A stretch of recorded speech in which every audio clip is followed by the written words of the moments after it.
वेदांत सूत्र है। उसी प्रकार आप इधर सामने आ जाओ ना, आपको देखने के लिए इधर मुड़ना पड़ेगा। तो जैसे वेदांत सूत्र है, ऐसे ही नारद जी ने एक ग्रंथ लिखा जिसका नाम है नारद भक्ति सूत्र। तो नारद भक्ति सूत्र में पहला सूत्र पढ़ लेते हैं हम। क्या है बोलिए। अथ तो भक्तिम व्याख्या श्याम। तो यहाँ पर बोल रहे हैं अब भक्ति की व्याख्यान करते हैं। भक्ति की व्याख्यान, भक्ति सूत्र है तो भक्ति की व्याख्यान होगी। क्या है। सा त्वस्मिन् पर प्रेम रूपा अमृत स्वरूप चा। ये नारद भक्ति सूत्र का पहला सूत्र है। क्या है। सा त्वस्मिन् पर प्रेम रूपा, वो ईश्वर के लिए परम प्रेम रूप है और अमृत स्वरूप है। क्या। भक्त। भक्त क्या है भगवान के लिए। वह तो ईश्वर के लिए परम प्रेम स्वरूप है। भगवान के लिए एक भक्त, और भक्ति तो भक्ति करेगा ना, तो भक्त भगवान के लिए परम प्रेम रूप है और अमृत स्वरूप चा, अमृत स्वरूप है भगवान के लिए। जो भक्त बनता है वो भगवान के लिए अमृत स्वरूप हो जाता है। तो भक्त बनना इतना सरल नहीं है। भक्त बनने के लिए हम देखते हैं कि कितने कितने जीवन बीत जाते हैं। अगर हमें पता करना हो क्या हम भक्त बन गए हैं, दीक्षा तो हुई है कई लोगों की, क्या हम भक्त बन गए हैं, कैसे चेक करेंगे। तो श्रीमद् भागवतम में 3 स्कंद में एक श्लोक आता है, बोलिए मेरे साथ। भक्त्या पुमाना जात वीराग इंद्रियात दृष्टा श्रुतात मतरचन अनुचिंतय चित्तस्य यतो ग्रहणे योग युक्तो यतिष्यते ऋचुभिः योग मार्गे। तो यहाँ पर कहा गया कि कैसे आप चेक करें आप भक्त बने हैं नहीं बने। तो इस श्लोक को पढ़ेंगे आपको पता चलेगा। इसमें कहें यतिष्यति, प्रयोग कर कर देखिए। ऋचु भी योग मार्गे, योग के कई मार्ग बताए गए। ध्यान, ज्ञान, भक्ति, विज्ञान, बहुत सारे मार्ग हैं। हठ योग, आपने क्या सही मार्ग चुना है। योग मार्गे, योग के कई मार्ग हैं, उनमें से ऋचु भी सबसे सरल मार्ग आपने चुना है। भक्ति योग को बताया गया सरल मार्ग, ईजीएस्ट वे। सिर के बल खड़े होकर के पहाड़ों में जाना है ना, बद्रीनाथ की कंदराओं में जाकर बैठ जाना, सांप बिच्छुओं से बचना, मृग छाल पर बैठना कमर सीधी करके, बड़ा मुश्किल है। ज्ञान मार्ग में पकड़ेंगे तो वेद पढ़ने पड़ेंगे। वेदों के ज्ञान पाने के बाद भी अंत में पता चलेगा नहीं भगवान कौन है। हठ योग करेंगे तो लोग कहेंगे हट सोसाइटी से हटा देते हैं लोग यहाँ से। वो हट योगी होते, ज़िद्दी होते हैं। वो गर्मी में आग में बैठते हैं और सर्दियों में ठंडे पानी में रहते हैं। पब्लिक पागल कहती है और उनको कुछ मिलता भी नहीं है। तो ये मार्ग से भगवान मिल सकते हैं लेकिन कठिन है। इस मार्ग को कहा ऋचु भी। ऋचु भी का मतलब है सरल, ईजीएस्ट प्रोसेस। यतिष्यते, प्रयत्न करके देखो क्या होना चाहिए। चित्तस्य यतो ग्रहणे योग युक्तो। चित्तस्य यानी चित्त, मन क्या योग युक्त हो गया है। कैसे पता करें। मार्ग तो इजी वाला पकड़ लिया, भक्ति योग, हरे कृष्ण जपने के लिए माला दे दी गई इस्कॉन के माध्यम से, भक्तों के माध्यम से। पर क्या हम योग युक्त हुए हैं, इस भक्ति योग में युक्त हुए हैं, जुड़े हैं क्या इससे सही से। कैसे पता करें। भक्त्या पुमाना, भक्ति में जो पुरुष है उसके अंदर क्या चीज़ें आएंगी। जात विराग इंद्रियात, जात वैराग, उसके अंदर इंद्रियों का वैराग उत्पन्न होगा। सेंसेस जो हैं वो व्यक्ति के कंट्रोल हो जाएंगे। कैसे वे कंट्रोल होंगे। दृष्टम श्रुतात, अब वो देखता है, दृष्टुम, और श्रुतात सुनता है।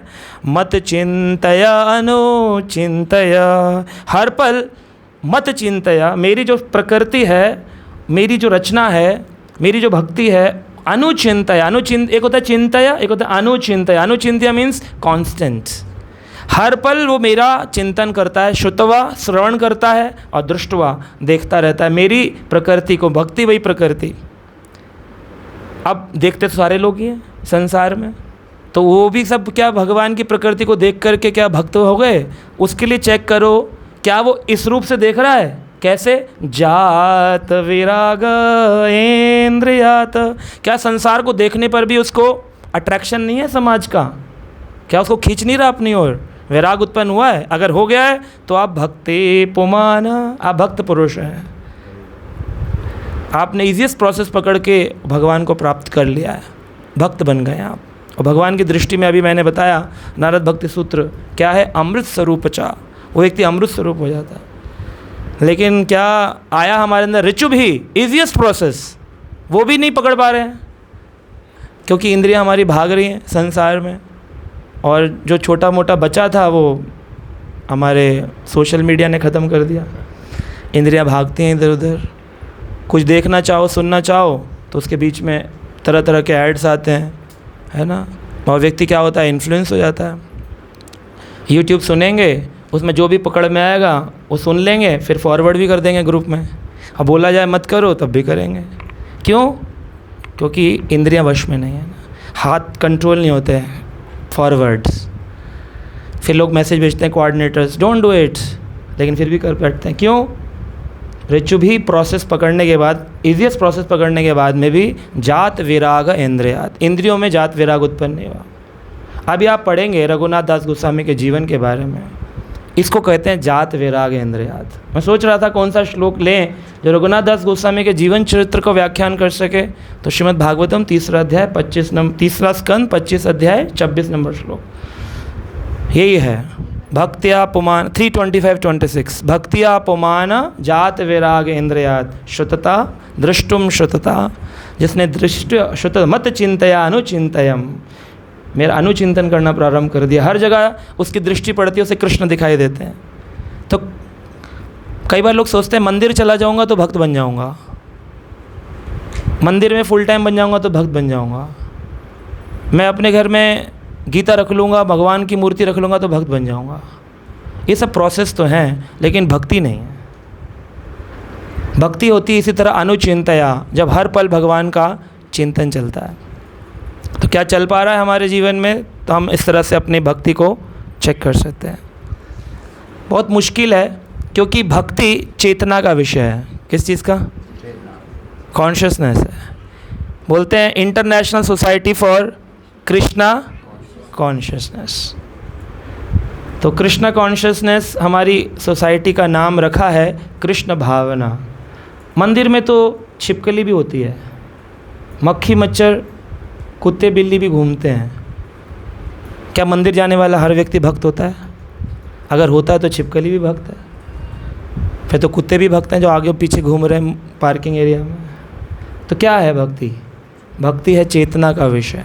क्या मेरी कॉन्शियसनेस, मेरी दृष्टि में परिवर्तन आया या अभी भी उसी भौतिक दृष्टि से हो ये गड़बड़ चल रहा है, ये ठीक चल रहा है, ये ऐसा हो रहा है, वैसा हो रहा है, ये सब बातें वही कर रहा है जिसकी दृष्टि भौतिक है। प्रभुपाद जी बोलते हैं कि कॉन्शियसनेस प्यूरिफाई हो गई है, ये तभी पता चलेगा जब आपकी दृष्टि परिवर्तन हुआ। दृष्टवा श्रुतोवा मत चिंतया मत अनुचिंतयम। सच में दृष्टि परिवर्तन हो गई तो eyes can be material and eyes can be spiritual. दृष्टि आध्यात्मिक है तो जिधर दृष्टि जाएगी होए इष्ट देव स्फूर्ति, जिधर दृष्टि चली जाएगी वहाँ इष्ट देव की स्फूर्ति होगी। और अगर आंखें भौतिक हैं तो भगवान के मंदिर में भी खड़े होंगे, मंदिर को देख रहे होंगे, साइड में डिवोटी क्या कर रहा है देख रहे होंगे, ये ऐसा कर रहा था, प्रभु जी वो ऐसा कर रहा था, माता जी वो ऐसा कर रहा था, उसने ऐसे किया, हमको प्रणाम नहीं किया, उसने इतनी प्रॉब्लम क्यों है? दृष्टि परिवर्तन नहीं हो रहा है। अगर दृष्टि परिवर्तन हो जाए तो आप आराम से रहोगे ना, आपको कोई टेंशन ही नहीं रहेगी। आप जाओगे ठाकुर जी को देखोगे, भजन करोगे, भागवत पढ़ोगे। एक संप्रदाय का आपको लाइन दे दिया कि भाई ये आपके टीचर हैं, ये आपके गुरु जी हैं, ख़त्म काम। ये वीडियो सर्च कर रहे हैं, ये कंपैरिजन कर रहे हैं, ये सब क्यों कर रहे हैं? More analysis gives us paralysis. Paralyse होने का यही तरीका है। ज़्यादा पैरालिसिस तब होता है जब एनालिसिस शुरू हो जाता है, गलत सही का भेद। क्या आप इतने बड़े हो गए कि एनालिसिस करेंगे? ग्रंथ पढ़ेंगे वो जो आपको नहीं बोले गए? प्रभुपाद जी से ज़्यादा ज्ञानी हो गए, भागवत पढ़ा नहीं है, चैतन्य चरितामृत सुना नहीं है, गीता कभी देखा नहीं ध्यान से, और वो पढ़ रहे हैं दूसरे दूसरे ग्रंथ, बोले वो पढ़ने से हमारा नाम हो जाएगा। तो आप नाम प्रतिष्ठा में घूम रहे हैं। तो इस तरह से मैं कल एक कथा सुन रहा था, Brahmana can also be a proud Brahmana and he is a fallen one. तो वो हम किसी और दिन चर्चा करेंगे। बहुत ही खतरनाक विषय है कि ब्राह्मण बनने के बाद में भी अगर प्राउड ब्राह्मण है तो ही इज़ अ फॉलन वन, वो गिरा हुआ व्यक्ति है भगवान की दृष्टि में। तो कोई भी कार्य करने से पहले अगर हम ये रघुनाथ दास गोस्वामी का चिंतन करें ना, तो लाइन बड़ी क्लियर है, वेरी इजी। तो श्रील रघुनाथ दास गोस्वामी हमारे षट गोस्वामियों में से एक गोस्वामी हैं, जिनका जन्म 1495 में 1495 में श्रील रघुनाथ दास गोस्वामी का जन्म हुआ। और वो बंगाल के कृष्णापुर स्थान में रहते थे और बहुत ही पैसे वाले धनी परिवार में उनका जन्म हुआ। और उस समय हुसैन शाह जो हैं वो सप्तग्राम बंगाल के राजा होते थे, जहाँ सनातन गोस्वामी, रूप गोस्वामी भी जॉब करते थे, उस समय नौकरी किया करते थे। रघुनाथ दास गोस्वामी के जो परिवार था वो मजूमदार परिवार, उनकी सैलरी थी, गोवर्धन मजूमदार, उनकी सैलरी थी उस समय में 20 लाख रुपए पर एनम। आज भी किसी की हो तो उसको बोलते बड़ा अच्छा पैकेज है ना। तो आज से 500 वर्ष पूर्व 1495 में 20 लाख रुपए साल की इनकम, और उसमें से वो टैक्स देते थे 12 लाख रुपए का इनकम टैक्स। उस समय भी चलता था, राजा हुसैन शाह को पैसा देना पड़ता था और 12 लाख रुपए टैक्स के चले जाते थे 20 लाख में से। तो कितने बचे? तो 8 लाख भी कम नहीं है, 8 लाख रुपए पर एनम। जब 1 पैसा 2 पैसा 58 54 भी नहीं होती थी उस समय, तो मतलब पर करोड़पति होते थे लोग, सोने के सिक्के चलते थे। बल्कि ऐसे ज़माने में उनके पास इतना अधिक धन था। तो रघुनाथ दास गोस्वामी के एक गुरु थे, उनका नाम था बलराम आचार्य, है ना। बहुत ही बड़े स्कॉलर व्यक्ति थे बलराम आचार्य। और उन्होंने बचपन में ही मतलब उनके शिक्षा प्रदान करी उनको ग्रंथों की। जब रघुनाथ दास गोस्वामी बहुत ही छोटे बच्चे थे, बताते हैं कि उनको मीटिंग उनके गुरुजी ने, बलराम आचार्य ने, श्रील हरिदास ठाकुर से भी करवाई। मतलब बचपन में जिसने हरिदास ठाकुर से मीटिंग करी हो वो इति का कहना है क्या। तो उन्होंने हरिदास ठाकुर से एक चीज़ सीख ली थी कि हरि नाम जाप करना की विधि क्या है। तो हरिदास ठाकुर जो हैं वो सिद्ध बकुल में जप करते थे, चैतन्य महाप्रभु के बड़े ही प्रेम भक्त थे, प्रेमी भक्त। और बाद में चैतन्य महाप्रभु ने उनको नाम दिया था, नाम आचार्य श्रील हरिदास ठाकुर। उनके जैसा नाम जब कोई नहीं कर पाया। जब रघुनाथ दास गोस्वामी 15 वर्ष के हुए, 15 ईयर्स, तो उन्होंने सुना कि चैतन्य महाप्रभु शांतिपुर में आए हैं। जब दीक्षा दिए सनातन और रूप गोस्वामी को, सनातन गोस्वामी और रूप गोस्वामी दीक्षा दिए, तो उस समय ये आए थे 15 वर्ष की उम्र में मिलने के लिए चैतन्य महाप्रभु से।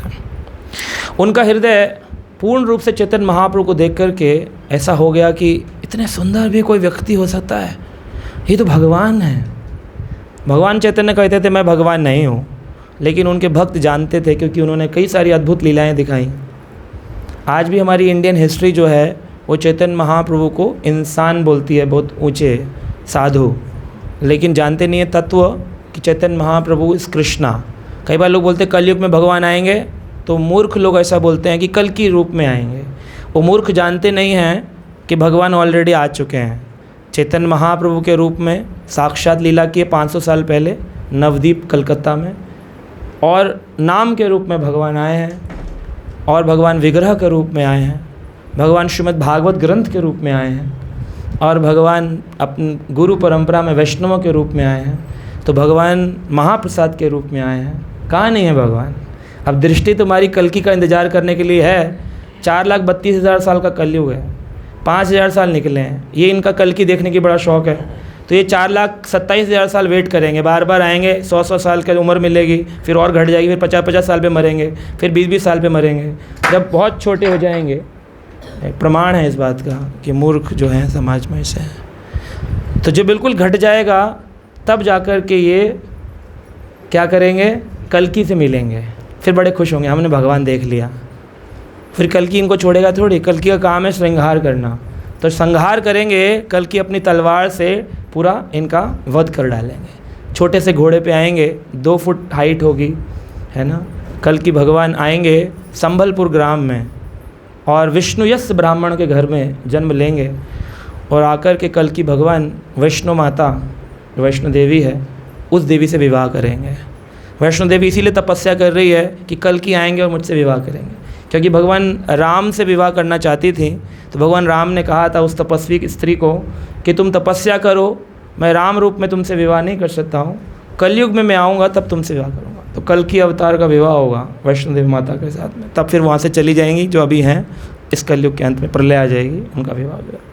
तो आप देख सकते हैं कि ये सब इंडियन हिस्ट्री भी नहीं जानते लोग। जय माता दी, जय माता दी। अरे फिर कल की को देखने के लिए तो माता का विवाह देखने के लिए लगे रहो, कलयुग में पड़े भी तो रहोगे, कितने तकलीफ़ें आएंगी। इससे अच्छा है आज ही हरे कृष्णा जपो और वैकुंठ में ठाकुर जी से मिलो डायरेक्ट, काहे को कल की के लिए इंतज़ार करना। पर कल की प्रेमी हैं लोग। एक दिन मैं जा रहा था हरियाणा में एक जगह लेक्चर देने, वहाँ लिखा था कल की अवतार यहीं हुआ है। तो वैसे भी लोग हैं, कल की अवतार हो चुका है उनका कहना है, जबकि लिखा है शास्त्रों में कि कलयुग के अंत में भगवान आएंगे। तो अब कल की अवतार जो है ढोंगी है, लेकिन फिर भी लोग उसके दर्शन करने जा रहे हैं कल की अवतार। तो ये सब उन्हीं के साथ है जो कुमार्गी हैं, योग मार्गी नहीं है। कुमार्ग और योग मार्ग। योग मार्ग होता है जो भगवान से जोड़ता है, कुमार्ग होता है जो भगवान से हटाता है, तोड़ता है। तो कुमार्गी और योग मार्गी, कुमार्गी और योग मार्ग। योग मार्ग में है कि कुमार्ग में है, ये आपके हाथ में है, आपको पता होगा। उसके बाद चैतन्य महाप्रभु से जब वो मिले तो समझ गए कि ठाकुर जी हैं, ये आ चुके हैं भगवान कृष्ण। वही जो द्वापर में कृष्ण थे, आज कलयुग में चैतन्य महाप्रभु प्रकट हुए हैं। वही अद्भुत लीलाएं, वही मिट्टी खाना, वही सांप के ऊपर लीलाएं करना। कालिया नाग था, इसमें भी नाग आया था लीला में, है ना, बचपन में आ गया था। सारे घर वाले डर गए, चैतन्य महाप्रभु के ऊपर सांप आ गया है, लेकिन बाद में देखा कि वो शेष नाग उनको प्रणाम करने आए और उनके ऊपर लीला कर रहे थे। सांप आराम से चला गया। चोर उठाकर ले गए वो महाप्रभु को, उनके गले में सोना वाला पहना हुआ था, उठाकर ले गए। बाद में चोर बोले कि भाई इसका सोना उतार लेते हैं। सारे चोरों की पिटाई करी। बाद में चोर बोले पीट मत, हम तेरे घर छोड़ाते हैं। फिर वापस चैतन्य महाप्रभु को घर छोड़ गए। तो ऐसी अद्भुत अद्भुत लीलाएं बिल्कुल जो कृष्ण करते थे वैसे ही। और कई भक्तों को अपना रूप भी दिखाए, षड्भुज रूप दिखाए। मैं ही राम हूँ, मैं ही कृष्ण हूँ, मैं ही चैतन्य हूँ। तो भगवान ने अपना 6 भुजा का रूप दिखाया, भगवान ने नरसिंह रूप दिखाया अपना, भगवान ने अद्भुत रूप दिखाए, वराह रूप दिखाया भगवान ने, महाविष्णु रूप दिखाया भगवान ने महाप्रकाश लीला करी। इतना सब कुछ देखा लोगों ने। तो लोग बोलते हैं कि हम कैसे बिलीव करें। जैसे मानो मैं कोई लेक्चर दे रहा हूँ तो आप उसको नोट्स बना रहे हैं ना, कुछ भक्त। तो जो वक्त नोट्स बना रहे हैं, क्या ये नोट्स डिलीट हो जाएंगे या हमेशा रहेंगे? इसमें जो बात बोली जाएगी वो हमेशा के लिए कैप्चर हो रही है। और कुछ भक्त हमारे सेवा करते हैं ऑनलाइन, वो इन नोट्स को PDF फाइल बना रहे हैं, वो हर लेक्चर को सुनते हैं और PDF फॉर्मेट में बुक्स बना रहे हैं। तो देख रहे हैं कि भक्त इतनी मेहनत करते हैं कि एक एक वर्ड इतना प्रीशियस आ रहा है शास्त्रों से, तो कहीं मिस ना हो जाए। तो हर क्लास एक अद्भुत डिस्कशन होता है। तो व्यक्ति सोचता है अरे वही तो बात करेंगे, वो सबसे बड़ा पागल है। उसको यही नहीं पता कि हर क्लास में कुछ अद्भुत चर्चा होने वाली, क्योंकि ये हमारी प्लानिंग नहीं है, तो कृष्णा की प्लानिंग होती है। वो क्या डिस्कशन करवाएंगे आज। तो इस प्रकार से महाप्रभु जब लीला करते थे तो उनके भक्त थे मुरारी गुप्त, स्वरूप दामोदर, वो नोट्स बनाते थे कि आज महाप्रभु ने ये एक लीला करी है स्पेशल, और फिर उस लीला को डायरी में नोट करते थे। उसको कहते थे कड़चा। क्या कहते थे? कचड़ा नहीं, कड़चा। कुछ लोग कचड़ा लिख देते हैं। कड़चा, कड़चा मतलब बांग्ला में नोट्स कॉपीज़। और उन नोट्स कॉपीज़ में लिखा हुआ है आज महाप्रभु ने एकदम वराह रूप ले लिया है। तो लिखेंगे नहीं लिखेंगे, लिखेंगे। नोट्स लिख लिया तो ये गलत बात है। हम देख नहीं रहे, क्या हमें उनके शास्त्रों पर बिलीव नहीं है? बोल रहे ये तो वेद व्यास ने थोड़ी लिखे, लेकिन ये तो डायरेक्ट लीला को नोट किया जा रहा है। अरे भगवान ने षड्भुज रूप दिखा दिया, 6 हाथ हैं, एक ऐसा, फटाफट लिख लिया। ये है कड़चा। और वो कड़चा बाद में श्री कृष्णदास कविराज गोस्वामी को प्राप्त हुआ, और उस कड़चा से उन्होंने चैतन्य चरित्रामृत की रचना करी। तो इसमें ऑथेंटिक है कि नहीं चैतन्य चरित्रामृत? बिल्कुल डायरेक्ट सामने सामने। जैसे गीता भगवान बोल रहे हैं, अर्जुन सुन रहे हैं। एक व्यक्ति पूछ रहा था लिख कौन रहा मेरे से पूछ रहा था तो मैंने बोला अरे भाई बहुत लोग देख रहे थे, चारण देख रहे थे, सिद्ध देख रहे थे, देव देख रहे थे, सिद्ध पुरुष देख रहे थे भगवान को, असुर लेकर देख रहे थे, असुर भाग रहे थे, सिद्ध प्रणाम कर रहे थे, और दुर्योधन आदि भी देख रहे थे। लेकिन जाकी रही भावना जैसी प्रभु मूर्ति देखी तैसी, उनकी दृष्टि भगवान को नहीं समझ पा रही थी, और ग्वाले के रूप में देख रहे थे, वहीं दूसरे ओर कृष्ण का विराट रूप देख रहे थे। उनकी श्रद्धा थी भगवान के प्रति। ऐसे ही चैतन्य महाप्रभु को दुनिया साधु रूप में देख रही है, असुर, और देवता भक्त उनको भगवान के रूप में देख रहे थे। तो भगवान जो है वो कॉन्शियसनेस का विजय है। दर्शन करने जाएंगे तो विग्रह में भी ठाकुर जी दिख सकते हैं, और नहीं है दर्शन करने में हरि नाम में भी ठाकुर जी दिखेंगे, ग्रंथों में ठाकुर जी दिखेंगे, और अगर दृष्टि भेद है तो फिर तो कहीं भी नहीं दिखेंगे। फिर तो मूर्ति में खड़े होकर भी लगेगा कि बस उठें आरती करें, बर्डन पड़ गया हम पर, ये माला जपनी है, कौन सा दुर्भाग्य दिन था, माला पकड़ा दी हमको, ये करनी पड़ती है। इधर निर्जला करवा देते हैं, वो कहते हैं 25 करो, यहाँ आवाज़ नहीं निकल रही है ना। तो ऐसे प्रकार का भाव व्यक्ति का आता है, और मन चंचल है ना। तो इस प्रकार चैतन्य महाप्रभु की अद्भुत लीलाओं को नोट किया गया, और रघुनाथ दास गोस्वामी मिले उनसे और उनको बोले कि मैं आपके साथ रहना चाहता हूँ। आज ही मुझे रघुनाथ दास गोस्वामी बोले आप मुझे अपने साथ रख लीजिए। महाप्रभु ने कहा नहीं, क्रम क्रम पाइया लोके ना हैला बैतूल। बैतूल का मतलब होता है ओवर एक्साइटेड, पागलपन। क्या भी छोड़ छाड़ कर चल दूँ तुम्हारे साथ में? नहीं नहीं नहीं। महाप्रभु हमेशा बोलते हैं क्रम क्रम पाइया लोके ना हैलो बैतूला, है ना। और फिर पावा भक्ति कूला, भक्ति कूल, कूल भक्ति प्राप्त होगी तुमको। कुल है वैसे तो वो भक्ति का कुल प्राप्त होगा, लेकिन मैं कहता हूँ भक्ति कूल, कूल भक्ति प्राप्त होगी। हरि बोल, थैंक यू सो मच। तो इस तरह से भक्ति अगर प्राप्त करनी है तो क्रम स्टेप बाय स्टेप प्रोग्रेस होनी चाहिए। पहले एक लेवल, फिर 2 लेवल। पहले गीता पढ़ लो, फिर भागवत पढ़ लो। भागवत पढ़ा नहीं है, तीसरे स्कंद में पहुंच गए जी, भक्ति रसामृत सिंधु में ये लिखा हुआ है, उसमें ये लिखा हुआ है, आज हम ये पढ़ रहे थे, क्वेश्चंस पूछते रहते हैं नए नए लोग, उन्हीं जान रहे हैं बार बार बोलने पर भी। क्रम पाइया लोके, जंप करके अगर प्राप्त होता तो कोई भी प्राप्त कर लेता, ये तो क्रम से प्राप्त होता है, और क्रम बता रहे हैं नित्यानंद प्रभु। तो यहाँ पर उनके कई बार बोलने पर भी रघुनाथ दास गोस्वामी नहीं समझ रहे थे, लेकिन महाप्रभु ने जब कहा तो वापस चले गए अपने घर 15 साल की उम्र में। जब चले गए, अब उनके पिताजी को पता चल गया कि ये भगवान चैतन्य के उसमें है, एक काम करो उसकी शादी कर दो।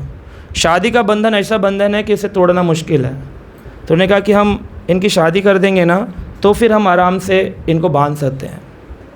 तो एक सुंदर लड़की को ढूंढा, बिल्कुल लक्ष्मी स्वरूपा, और रघुनाथ दास गोस्वामी से उनका विवाह करवा दिया गया। लेकिन जिनको माँ बाप का प्रेम नहीं बांध सकता, जिनको 20 लाख रुपए का धन नहीं बांध सकता, उनको स्त्री बांधेगी? नहीं बांध सकता कोई भी। तो उनकी विवाह होने के बाद में भी वो उन्होंने सेकंड टाइम फिर ट्राई किया भागने का, और एक यात्रा जा रही थी जगन्नाथपुरी, उस यात्रा में चले गए साथ में। जब चले गए तो जगन्नाथपुरी जाकर के फिर उन्होंने भक्तों से भेंट करी, और फिर उनको यही कहा गया कि अभी नहीं, इंतज़ार करो। तीसरी बार जब वो 20 वर्ष के हुए तो उनके घर में उनके एक आचार्य थे, यदुनंदन आचार्य, वो उनके कुल गुरु हुआ करते थे और उनको शिक्षा दीक्षा देते थे। तो वो उनके घर पे आए थे और उन्होंने कहा कि मुझे किसी काम से जाना है, क्या आप किसी ब्राह्मण को, क्योंकि वो ज़मींदार थे उनके पिताजी, बोले किसी ब्राह्मण को हमारे घर भेज दीजिए आज पूजा पाठ करने के लिए। तो रघुनाथ दास गोस्वामी बोले मैं ही चलता हूँ। अभी रघुनाथ दास गोस्वामी ज़मींदार के बैठे तो मना कैसे करते, कह रहे ठीक है तुम ही आ जाओ। तो रघुनाथ दास गोस्वामी उनके घर वर्शिपिंग के लिए जाने लगे। तो उनके ऊपर 10 गार्ड लगाए गए थे, और गार्ड्स रात में रस्सी बांध के रघुनाथ दास गोस्वामी के पैर में और हाथ में रस्सी लेके सोते थे कि रात को भाग ना जाए, है ना। इतना भी रोके हैं तो कोई लोग सोचते हों कि बच्चों के पैर में रस्सी डाल लें, या पत्नी सोचे पति के पैर में रस्सी डालना है, या पत्नी सोचे पति के में डाल लें। ये रस्सी वस्सी काम नहीं करती है। जहाँ प्रेम की रस्सी काम नहीं कर पाई, खूबसूरती की रस्सी काम नहीं कर पाई, वहाँ ये रस्सी, नकली रस्सी तो काम करने वाली नहीं है। वो खींच के ले ही जाएगा आकर्षण भगवान का। तो क्या हुआ, रात्रि का टाइम उन्होंने भागने की कोशिश करी लेकिन नहीं भाग पा रहे थे। लेकिन ये जो था काल, वो बोले ये तो हमारे कुल गुरु हैं, ले जा रहे हैं, जाने दो इनके साथ। कुल गुरु के साथ के रास्ते में कहते हैं कि गुरु जी मुझे कुछ काम याद आया है, मैं ज़रा वो काम कर लूँ, मैं किसी और ब्राह्मण को भेज देता हूँ, हम तो ज़मींदार है, जिसको बोलेंगे वो आ जाएगा। कहा ठीक है। चले गए। जब गए वो तो करे गए अपने घर, इधर से ये भागना शुरू कर दिए। इनके पिताजी जानते थे भागेगा तो जाएगा कहाँ, है ना। मुल्ला की दौड़ और पंडित की दौड़ मंदिर तक। यही क्यों बोलते हैं हमेशा मुल्ला की दौड़ मस्जिद तक, ये भी तो बोलना चाहिए पंडित की दौड़ मंदिर तक। तो पंडित दौड़ेगा तो मंदिर तक जाएगा, बोले कहाँ जाएगा, जगन्नाथपुरी जाएगा। पकड़ लो जगन्नाथपुरी जा कर के। तो जगन्नाथपुरी में कुछ गार्ड्स को भेजा, लेकिन ये समझदार थे, इन्होंने कोई बैलगाड़ी नहीं ली, कोई घोड़ा गाड़ी नहीं ली, पैदल चलना शुरू किया। और पैदल चले कितने दिन, 12 दिन। बीच बीच में रुकते थे, सिर्फ 3 दिन भोजन खाया और कॉन्टिन्यूसली 12 डेज वॉक किया, 12 दिन तक पैदल चला। आपने कितने दिन नहीं खाया, अभी 1 ही दिन हुआ है। सोच के देखो, आज ही फील हो रहा होगा। जिसने 3 दिन ना खाया हो कैसी स्थिति होगी, और फिर पैदल भी चल रहे हैं। 12 दिन पैदल चलकर चैतन्य महाप्रभु के पास वो पहुँचे। इसके बीच में चैतन्य महाप्रभु के जाने से पहले ये उत्सव आता है, जब वो सेकंड टाइम भाग कर गए तो नित्यानंद प्रभु के पास पहुँचे। तो हम बाद में चर्चा करेंगे कि तीसरी बार जब वो भागे तो चैतन्य महाप्रभु से मिले, पर दूसरी बार भागे तो किसके पास गए, नित्यानंद प्रभु के पास। वही चैतन्य चरितामृत में वर्णन किया गया है। तो जो पुत्र रघुनाथ दास थे वो भागे अपनी अप्सरा जैसी सुंदर स्त्री को छोड़ कर के, और नित्यानंद प्रभु से मिले। पानीहाटी ग्राम में पाइला प्रभु दर्शन। सोना अलाउड नहीं है, बोलना है ना। सोते सोते तो बहुत जीवन निकल गया, राम नाम सत्य बोलने पे भी सोना ही हम सबको, तो अभी जागे हैं ना। पानीहाटी ग्राम में पाइला प्रभु दर्शन, कीर्तनिया सेवक संगे आर बहुजना। तो पानीहाटी गांव, जो कि हमने बताया कलकत्ता से नॉर्थ डायरेक्शन उत्तर की दिशा में जाएं तो पानीहाटी है। वहाँ पर गंगा नदी बहती है। तो नित्यानंद प्रभु गंगा नदी में स्नान करके अभी अभी नवीन वस्त्र पहनकर एक बड़े से पत्थर चट्टान पर बैठे थे, और उनके सभी भक्तगण नित्यानंद प्रभु के साथ बैठ कर के आनंद ले रहे थे।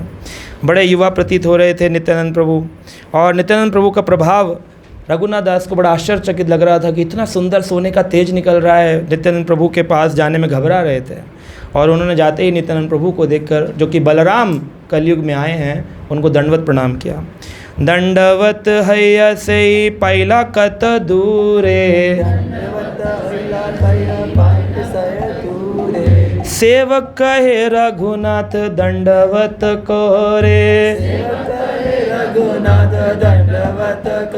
सेवक ने नित्यानंद प्रभु को कहा, आप तो आनंद ले रहे, वो देखिए दूर रघुनाथ आपको दंडवत कर रहा है। ये रघुनाथ जो आया था मिलने पिछली बार चैतन्य महाप्रभु से जगन्नाथपुरी में, उन्होंने भगा दिया था इसको, फिर आ गया देखो आपके पास मिलने के लिए। ये सुनकर नित्यानंद प्रभु ने कहा, ओ चोर इधर आ। वो घबरा रहे थे, चोर क्यों बोला, चोर क्यों कहा, हाँ भाग कर आए थे, नहीं चोर वो तो भाग कर तो आए ही हैं, लेकिन चोर इसलिए बोला क्योंकि उन्होंने चैतन्य महाप्रभु के हृदय को चुरा लिया था, है ना। हमेशा चैतन्य महाप्रभु बार बार बोलते थे रघु आया क्या, जबकि खुद ही भेजा है, लेकिन उनको भी तड़प है कि कब मेरा भक्त आएगा, और इधर भक्त तो चाहते ही भगवान से मिलना। तो हृदय को चुरा लिया चैतन्य महाप्रभु के। उन्होंने नित्यानंद प्रभु ने कहा, चोर इधर आ, और प्रभु ने बुलाया। रघुनाथ दास निकट नहीं गए, तब प्रभु ने उन्हें बलपूर्वक पकड़ लिया और सिर पर अपना चरण कमल रख दिया ऐसे करके। इधर बुलाया, दंडवत दूर किया था, इधर नीचे झुकाया, और ये नित्यानंद प्रभु ने अपने सिर को उनके सिर पर अपने पाँव को प्रक्षालन किया। जब रख दिया तो नित्यानंद प्रभु के स्वभाव बड़ा ही दयालु है और विनीत है। बलराम जी हमेशा हंसमुख स्वभाव के हैं। जब जब अद्भुत लीलाएं कृष्ण करते हैं, ये विरोध रस को प्रकट करते हैं। रस चल रहा होगा, वीर रस, भगवान कालिया नाग पे नाच रहे हैं, वीर रस प्रकट कर रहे हैं। देखो गोपियों, मैं ही हूँ कालिया नाग को मंथने वाला, है ना, जो कालिया सबको डरा रहा था पूरे गांव को, मैंने उसको नाच नाच के मत दिया है, मेरा अपने शेल्टर में ले आया हूँ।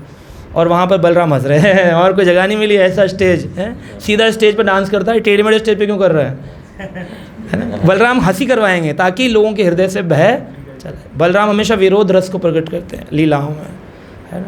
वो कृष्ण जो पानी में इतने दिन रहकर आए हैं, उनको ठंड लग रही है, यशोदा मैया वात्सल्य रस को प्रकट करती हैं। अरे अरे अरे लाला इतने दिन पानी में रहा, ठंड लग गई। वो लाला जो कालिया को मारा है उसे ठंड लग जाएगी, लेकिन ये वात्सल्य रस है कि ठंड तो नहीं लग गई तो कंबल लेकर आई यशोदा मैया। तो ये विरोध रस बलराम नित्यानंद प्रकट करते हैं। नित्यानंद प्रभु ने अत्यंत दयालु और विनोद भाव से हंसकर के चोर कहा और उनके सिर पर अपने पाँव को रखा और कहते हैं कि तुम चोर की भांति क्यों पास आने के बदले तुम दूर रहते हो? अभी चूंकि मैंने तुम्हें पकड़ लिया है इसलिए अब मैं तुम्हें दंड दूंगा। तुम चोर हो, अभी भाग रहे थे, तुमने हृदय चुराया, बोला नहीं इस बात को लेकिन जान रहे हैं, और अब तुम्हें दंड दूंगा। तो वैष्णवों का दंड एक ही दंड है, क्या? प्रसाद खिलाओ। चलो वैष्णव लोग कोई अपराध कर दें तो क्या बोलते, कैसे ठीक होगा? और प्रसाद खिलाओ। वैष्णवों में एक ही दंड मिलता है, प्रसाद। वो लोग बातें प्रभु जी तो प्रेम से खिला रहे हैं, ये दंड नहीं है, लेकिन दंड रूप में खिलाया। तुम उत्सव मनाओ और मेरे संगियों को सबको क्या करो, चिड़वा खिलाओ। तो उन्होंने बोला, दधी चिड़ा भक्षण कराया मोरे गाणे, दधी चिड़ा भक्षण कराया मोरे गाणे, शून्य आनंदित थैला रघुनाथ मने, रघुनाथ के मन में बड़ा आनंद हुआ। माँ नित्यानंद प्रभु बोले, अरे अरे इतना सोच क्यों रहा है? वो मन में आनंदित हो रहे थे, वो सोच रहा है खर्चा ज़्यादा होगा, तो तू पैसे वाले पिता की औलाद है ना, टेंशन क्यों ले रहा है? ओ हाँ 20 लाख रुपए सालाना है, ये दही चिवड़ा क्या है, खिला दूंगा, कौन सी बड़ी बात है। तो उन्होंने कहा ठीक है, मेरे भारे भक्तगण को खिलाना है। तो देखा था उस टाइम गंगा नदी के किनारे 5-6 लोग बैठे थे और नित्यानंद प्रभु थे। तो प्लानिंग करने लगे कहाँ से लाऊं, कितने मटके लाऊं, सोच ही रहे थे। इतने में समस्त कोटि ब्रह्मांड से अलग अलग देवी देवता प्रकट हो गए वहाँ पर, और ब्राह्मण लोगों ने सुन लिया कि आज दही चिवड़ा उत्सव हो रहा है और भगवान नित्यानंद खाने वाले हैं, उनको भोग लगाना है। अलग अलग जगहों दिशाओं से ऐसा लग रहा था लाखों लोग टूट पड़े हैं वहाँ पर नित्यानंद प्रभु को, इस रूप को, स्टाइल को देख कर के कि उनकी एक पुकार पे ब्रह्मांड से सारे ब्राह्मण लोग, देवी देवता सब आ गए हैं और सब लाइन बनाकर बैठ गए हैं। अब सोच में पड़ गए भी क्या करूं। तो उन्होंने भी अपने गार्ड्स को बोला जिनके साथ वो आए थे कि जाओ मटकों का इंतज़ाम करो। तो 2 प्रकार के मटके बनाए गए, एक मटके में दूध और एक मटके में दही, और एक मटके में चिड़वा, उसको गीला किया गया। तो दूध में उबाल करके खीर बन रही थी और एक साइड पर मैंगो फ्लेवर्स का दही चिवड़ा बन रहा था। तो हम देखते हैं कि उन्होंने सारा उत्सव बनाया। महोत्सव नाम सुनी ब्राह्मण सज्जन, आसीते लगिल लोक असंख्य गाना, असंख्य गण, असंख्य लोग। आप तो बहुत कम आए हैं उत्सव का नाम सुनने पर भी। उत्सव सुनकर के असंख्य लोग वहाँ पर एकत्रित हो गए और 7 मटके तो केवल नित्यानंद प्रभु ने कहा मैं खाऊंगा। 7 मटके मेरे अलग निकालो। मटके भी वो गोल वाले नहीं थे, लंबे वाले सुराही टाइप के जो बड़े बड़े मटके, ऐसे वो बड़े, ये 7 मटके मेरे लिए बनाओ। तो आज का जो ये फेस्टिवल है, ये बड़ा अद्भुत फेस्टिवल है। मैं अगर इसको बताऊं आपको, व्याख्यान करें तो आज खाली दही चिवड़ा नहीं बनता है, उसमें और भी बहुत सारी चीज़ें बनती हैं। आपने पढ़ा है कौन कौन सी चीज़ें बनती हैं? माताएं ज़्यादा जानेंगी इस चीज़ को, तो मैं पढ़ के बता देता हूँ आपको।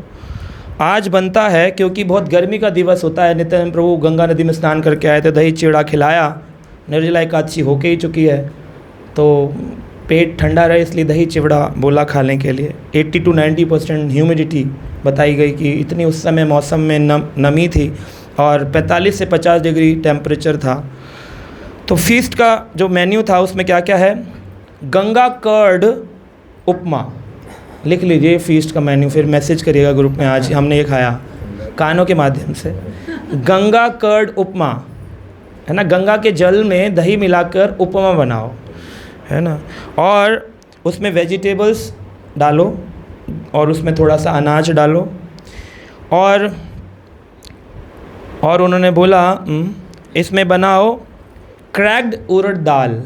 क्रैक्ड उड़द दाल यानी कि उड़द दाल को भिगो करके जब टूट जाए तो उसका दाल बननी चाहिए। तो एक तो उपमा बना और एक क्रैक्ड उड़द दाल, जो कि चपातियों के साथ दो, जिन चपातियों में केले के छिलके, जैसे केला तो यूज़ हो गया दही में, छिलके फेंकेंगे कहाँ? छिलकों की चपाती में स्टफिंग करो, केले के छिलके की चपातियाँ, बनाना चपाती। और ऑरेंज कार्डमम बटर, कार्डमम यानी इलायची, इलायची का मक्खन, मक्खन में दूध में इलायची मिला करके अगर मक्खन निकाला जाए तो कार्डेमम, और ऑरेंज फ्लेवर मिला दिया जाए तो ऑरेंज कार्डेमम बटर। और क्या है, रिच कॉलीफ्लावर, गोभी है ना, कॉलीफ्लावर इज नॉर्मल गोभी ना, फूल गोभी, फूल गोभी, रिच फूल गोभी, और साथ में रेड पेपर सब्जी, सब्जी के अंदर खूब सारा लाल मिर्च डालो, है ना, हाँ, शिमला मिर्च, कैप्सिकम सब डाल करके। और ड्राई करी मटर, ड्राई करी यानी सूखी करी, और सूखी मटर को करी में, मटर गीली है लेकिन सूखी करी के साथ में सूखी मटर बनानी है। और पनीर स्टफ्ड करना है पराठा में, पराठे बनाने, पनीर पराठा। और लेमन जो है नींबू, उसको हॉलो कर लो यानी कि नींबू का अंदर से डालकर पूरा निकाल लो, नींबू का ऊपर का जो खाल है उसको वो करो, भून करके उसके अंदर रोस्ट करके अंदर उसमें आलू डाल दो, और ऐसा एक डिश बनाएगा। Nice flavour to the preparations, है ना। रवा इडली और आलू करेला फ्राई, आलू और करेला का फ्राई। उड़ीसा वाले लोग खुश हो रहे हैं काफ़ी। फ्राइड पैटीज़, पैटी खाते हैं ना, आलू पैटी, फ्राइड आलू पैटी। और मेलन होता है जो खरबूज मेलन दिया गया। और stuffed white baby egg plant यानी कि बैगन, भरमा बैंगन। और बैगन सरसों के तेल में बैगन। और ओकरा रायता, भिंडी का रायता। और ड्राइड चेरी चटनी, चेरी क्या होती है, चेरी फल होता है ना, उसकी चटनी, रेड चटनी। टैंगी फ्लेवर, टैंग तो नहीं था लेकिन फ्लेवर टैंगी, हाँ, सिट्रस फ्लेवर्स यानी कि इस जो फ्लेवर हो इसके अंदर थोड़ा खट्टा डाला जाए, नींबू आदि। सिरका नहीं खाते हैं और नींबू से बनाते हैं। और चिड़ा दही तो हम खा ही रहे हैं आज, चिड़ा दही। और खीर होनी चाहिए जिस खीर के अंदर घी हो, केले हो, कर्पूर हो, कर्पूर कैम्फर, है ना। और मिल्क स्वीट केक यानी कि छेना पोड़ा, हाँ, मिल्क स्वीट केक हो गया ना, छेना पोड़ा। और गुंजा माला मालपुआ रबड़ी के साथ में। मेन्यू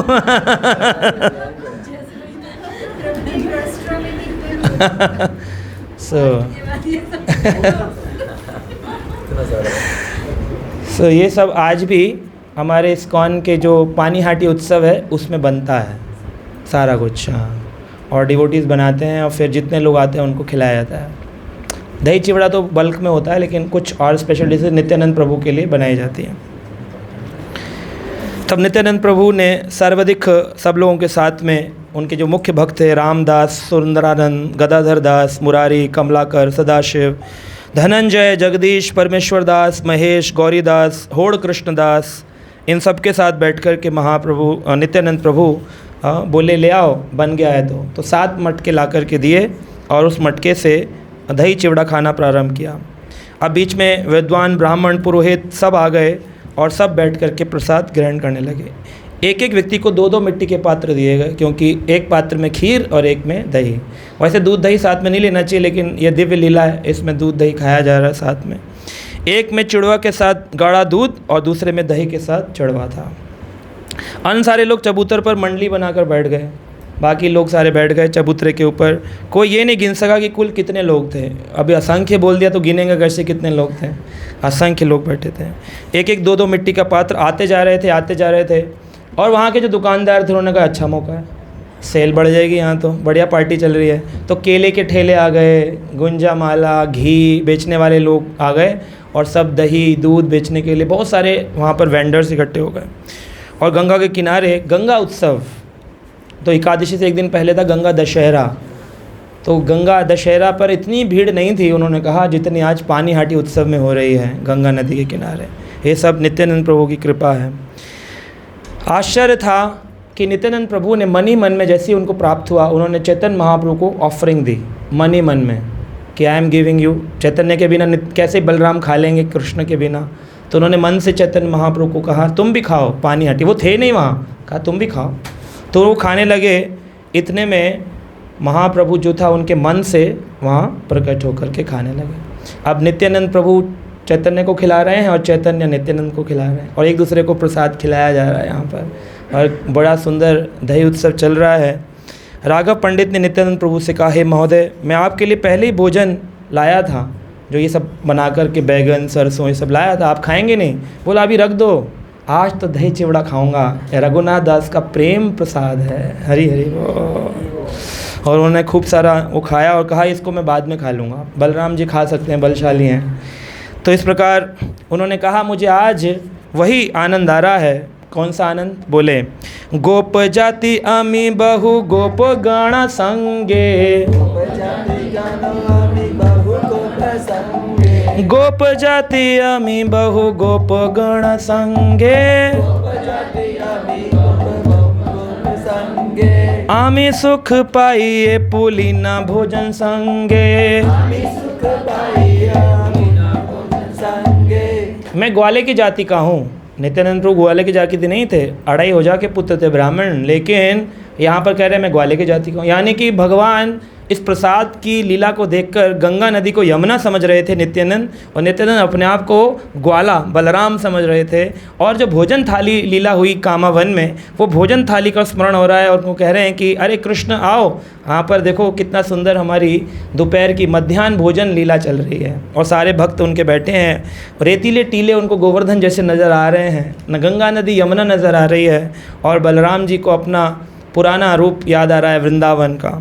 नित्यानंद प्रभु ने राघव पंडित को बैठाया, उन्हें भी 2 पात्र दिए और उनको भी कहा कि तुम भी खाओ। इतने में चैतन्य महाप्रभु आए। नित्यानंद प्रभु ने उठ कर के उनको गले लगाया और अन्य लोग भी इस आनंद को देख रहे थे। अब कुछ लोगों को दिखता था, चैतन्य महाप्रभु ने भी हंसते हंसते भोजन खाना प्रारंभ कर दिया। इस तरह नित्यानंद प्रभु भोजन करने वालों की सभी मंडलियों में से होकर घूम रहे थे और वहाँ खड़े सारे वैष्णव कौतुक से देख रहे थे। नित्यानंद प्रभु जाते थे, उठाते थे और उठा करके दूसरे के मुंह में डालते थे, उठाते थे, खाते थे, अपने हाथ से खिला रहे नित्यानंद प्रभु सबको। जितने असंख्य लोग आए सबको बलराम जी उठा के अपने हाथ से खिला रहे हैं। जब नित्यानंद प्रभु घूम रहे थे तब वे क्या कर रहे थे कोई नहीं समझ सका। बड़े भाग्यशाली थे वो देख सके कि चैतन्य महाप्रभु वहाँ उपस्थित थे, जो भाग्यशाली थे। अब देखो भगवान हैं लेकिन दिखते किसको हैं? है ना, जो भाग्यशाली नहीं है। और भाग्य कहाँ से आता है? भाग्य आता है गुरु के माध्यम से। रघुनाथ दास को क्यों गुरु का माध्यम प्राप्त हुआ? क्योंकि रघुनाथ दास गोस्वामी ने चैतन्य महाप्रभु की वाणी को एक्सेप्ट किया। वो हम सुनेंगे कैसे। नित्यानंद प्रभु हंसे और बैठ गए और उन्होंने अपने दाहिनी ओर 4 पात्र रखे जिनके चिड़वा उबले चावल से नहीं बनाया गया था। नित्यानंद प्रभु ने चैतन्य महाप्रभु को स्थान दिया, उन्हें बैठाया। तब दोनों भाइयों ने एक साथ चिड़वा खाना प्रारंभ किया। आसन दिया महाप्रभु ताहाँ वसाईला,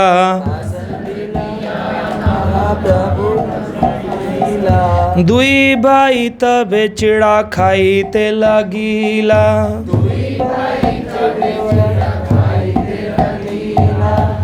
नित्यानंद महाप्रभु कृपालु उदारो,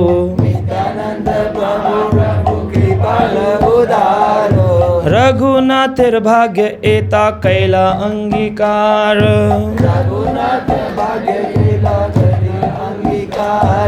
नित्यानंद प्रभाव कृपा जानी भकुन जाना,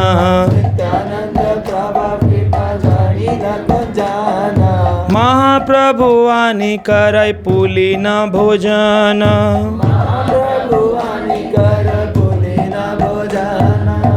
नित्यानंद प्रभु के इस भाव को कौन समझ सकता है कि रघुनाथ दास के लिए चैतन्य महाप्रभु को इतना आकर्षित कर दिया कि मन से उनको साक्षात रूप में प्रकट होना पड़ा।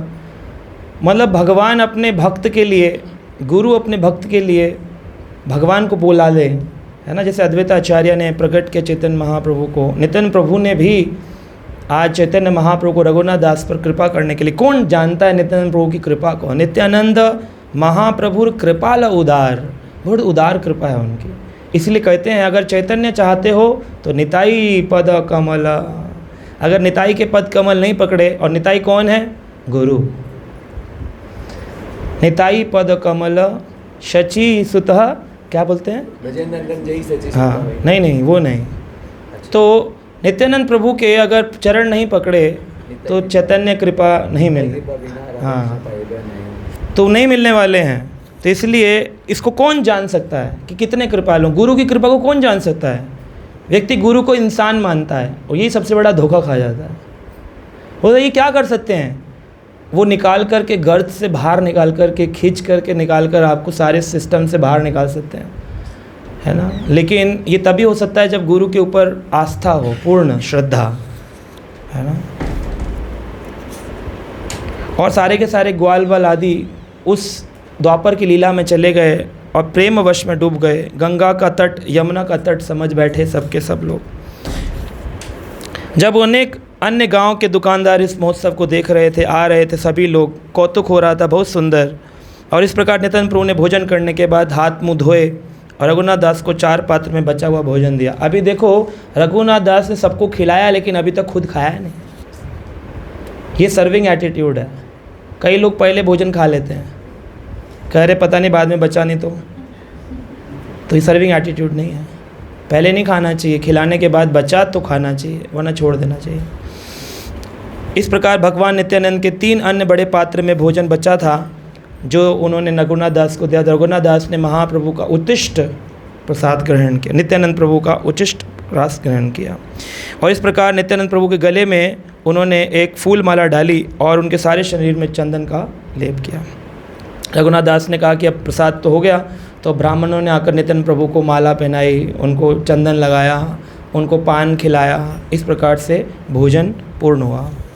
और जितनी भी फूल मालाएँ बाकी थी, नित्यानंद प्रभु ने सब भक्तों में वितरित करना प्रारंभ कर दिया। नित्यानंद प्रभु के बच्चे भोजन का शेष पाकर अत्यंत प्रसन्न रघुनाथ दास ने कुछ तो खाया और शेष अपने निजी संगियों में बांट दिया। ये अच्छा है, अगर किसी एक अच्छे भक्त के संग में रहो तो आपको महाप्रसाद खाने को मिलेगा। अभी कुछ लोग क्या सोचते हैं कि अरे पीछे पीछे क्या जाना, इन्हें ज़रूरत होगी तो बुला लेंगे ना अपने पास, पीछे पीछे क्या जाना। और जो पीछे पीछे नहीं जाते हैं ना, उन लोगों को ये कृपा नहीं मिलती है। आप देखिएगा हमेशा।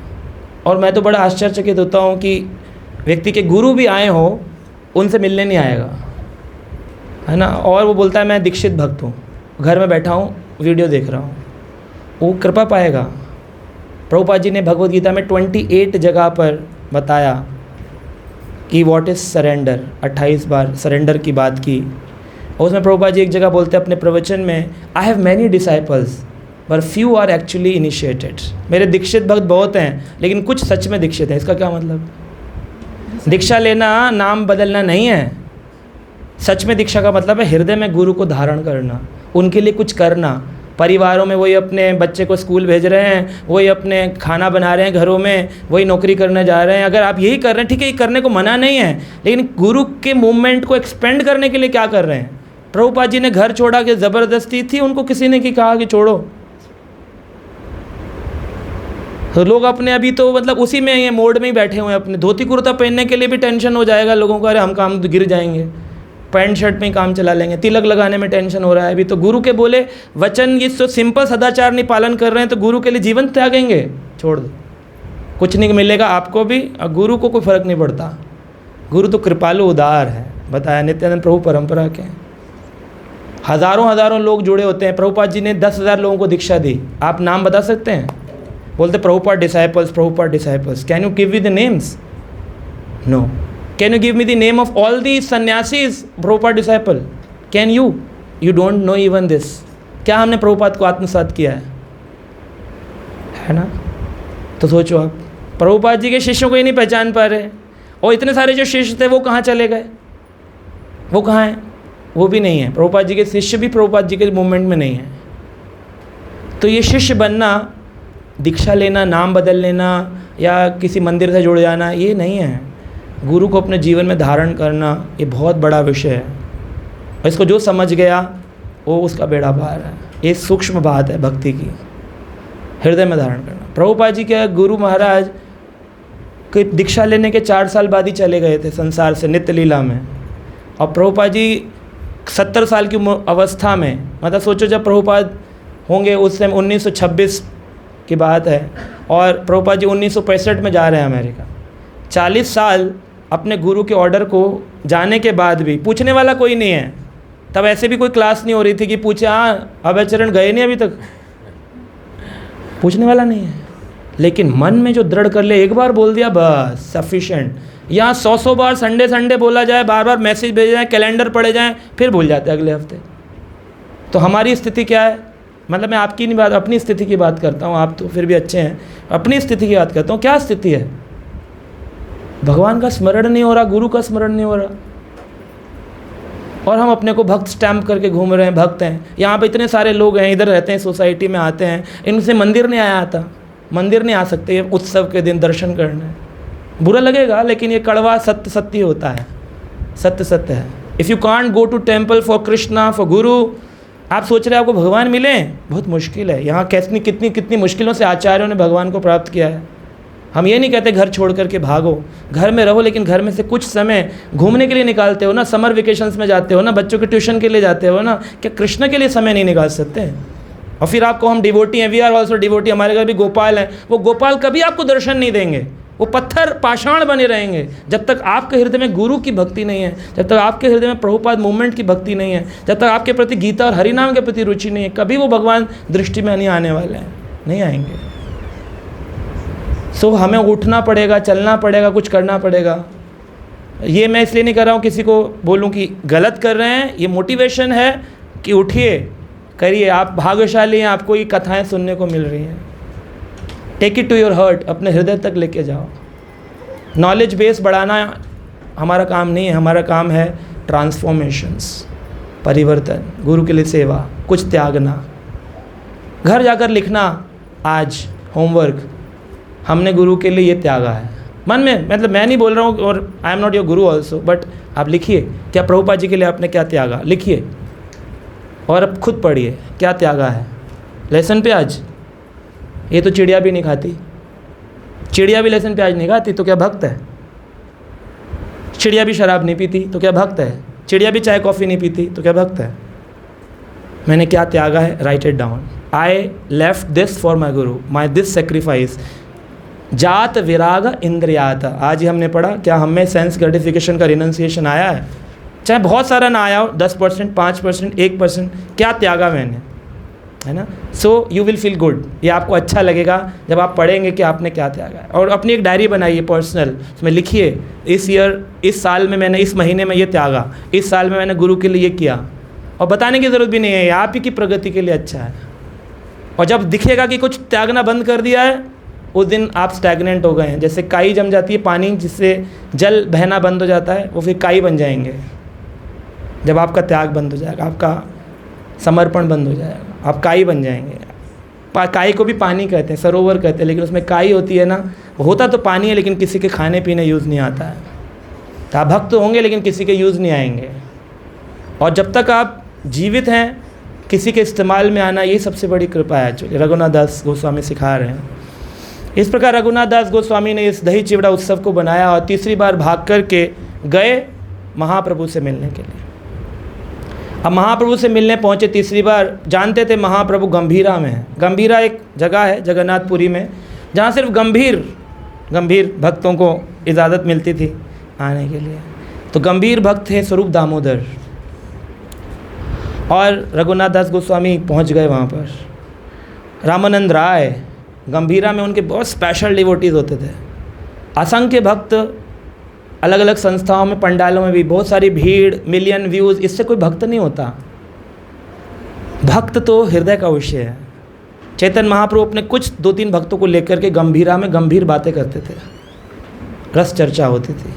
और उस गंभीरा में जब पहुँचे तो स्वरूप दामोदर ने बोला रघुनाथ दास आ गए हैं। महाप्रभु बोले मैं इसी का इंतज़ार कर रहा था।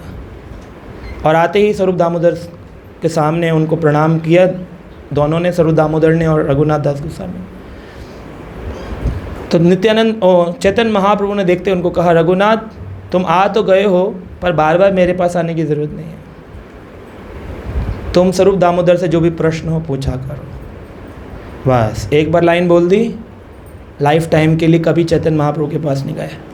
बोले बस आपने हमें एक दे दिया गाइड, हम इसके साथ रहे। जंपिंग ओवर, भगवान से डायरेक्ट मिल लूँगा, वो महाराज जी से मिल लूँगा, प्रभुपाद में चला जाऊँगा, मैं वहाँ समा जाऊँगा, ये सब मेंटल स्पेकुलेशंस हैं।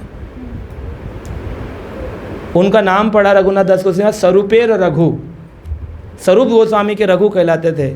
चैतन्य महाप्रभु ने कभी उनको रघुनाथ दास ने कहा, क्या कहा? स्वरूपेर रघु कहाँ है? स्वरूप के रघु, यानी कि इनसे जो जुड़े हुए हैं परंपरा,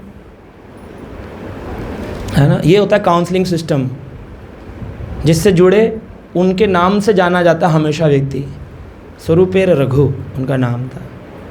स्वरूप रघु अब क्योंकि पैसे वाले घर के थे तो उनके पिताजी ने एक फ्लैट बना दिया, होते ना वृंदावन में एक मकान बना लेंगे, फ्लैट बना दिया और वहीं पर भोजन का अरेंजमेंट कर दिया।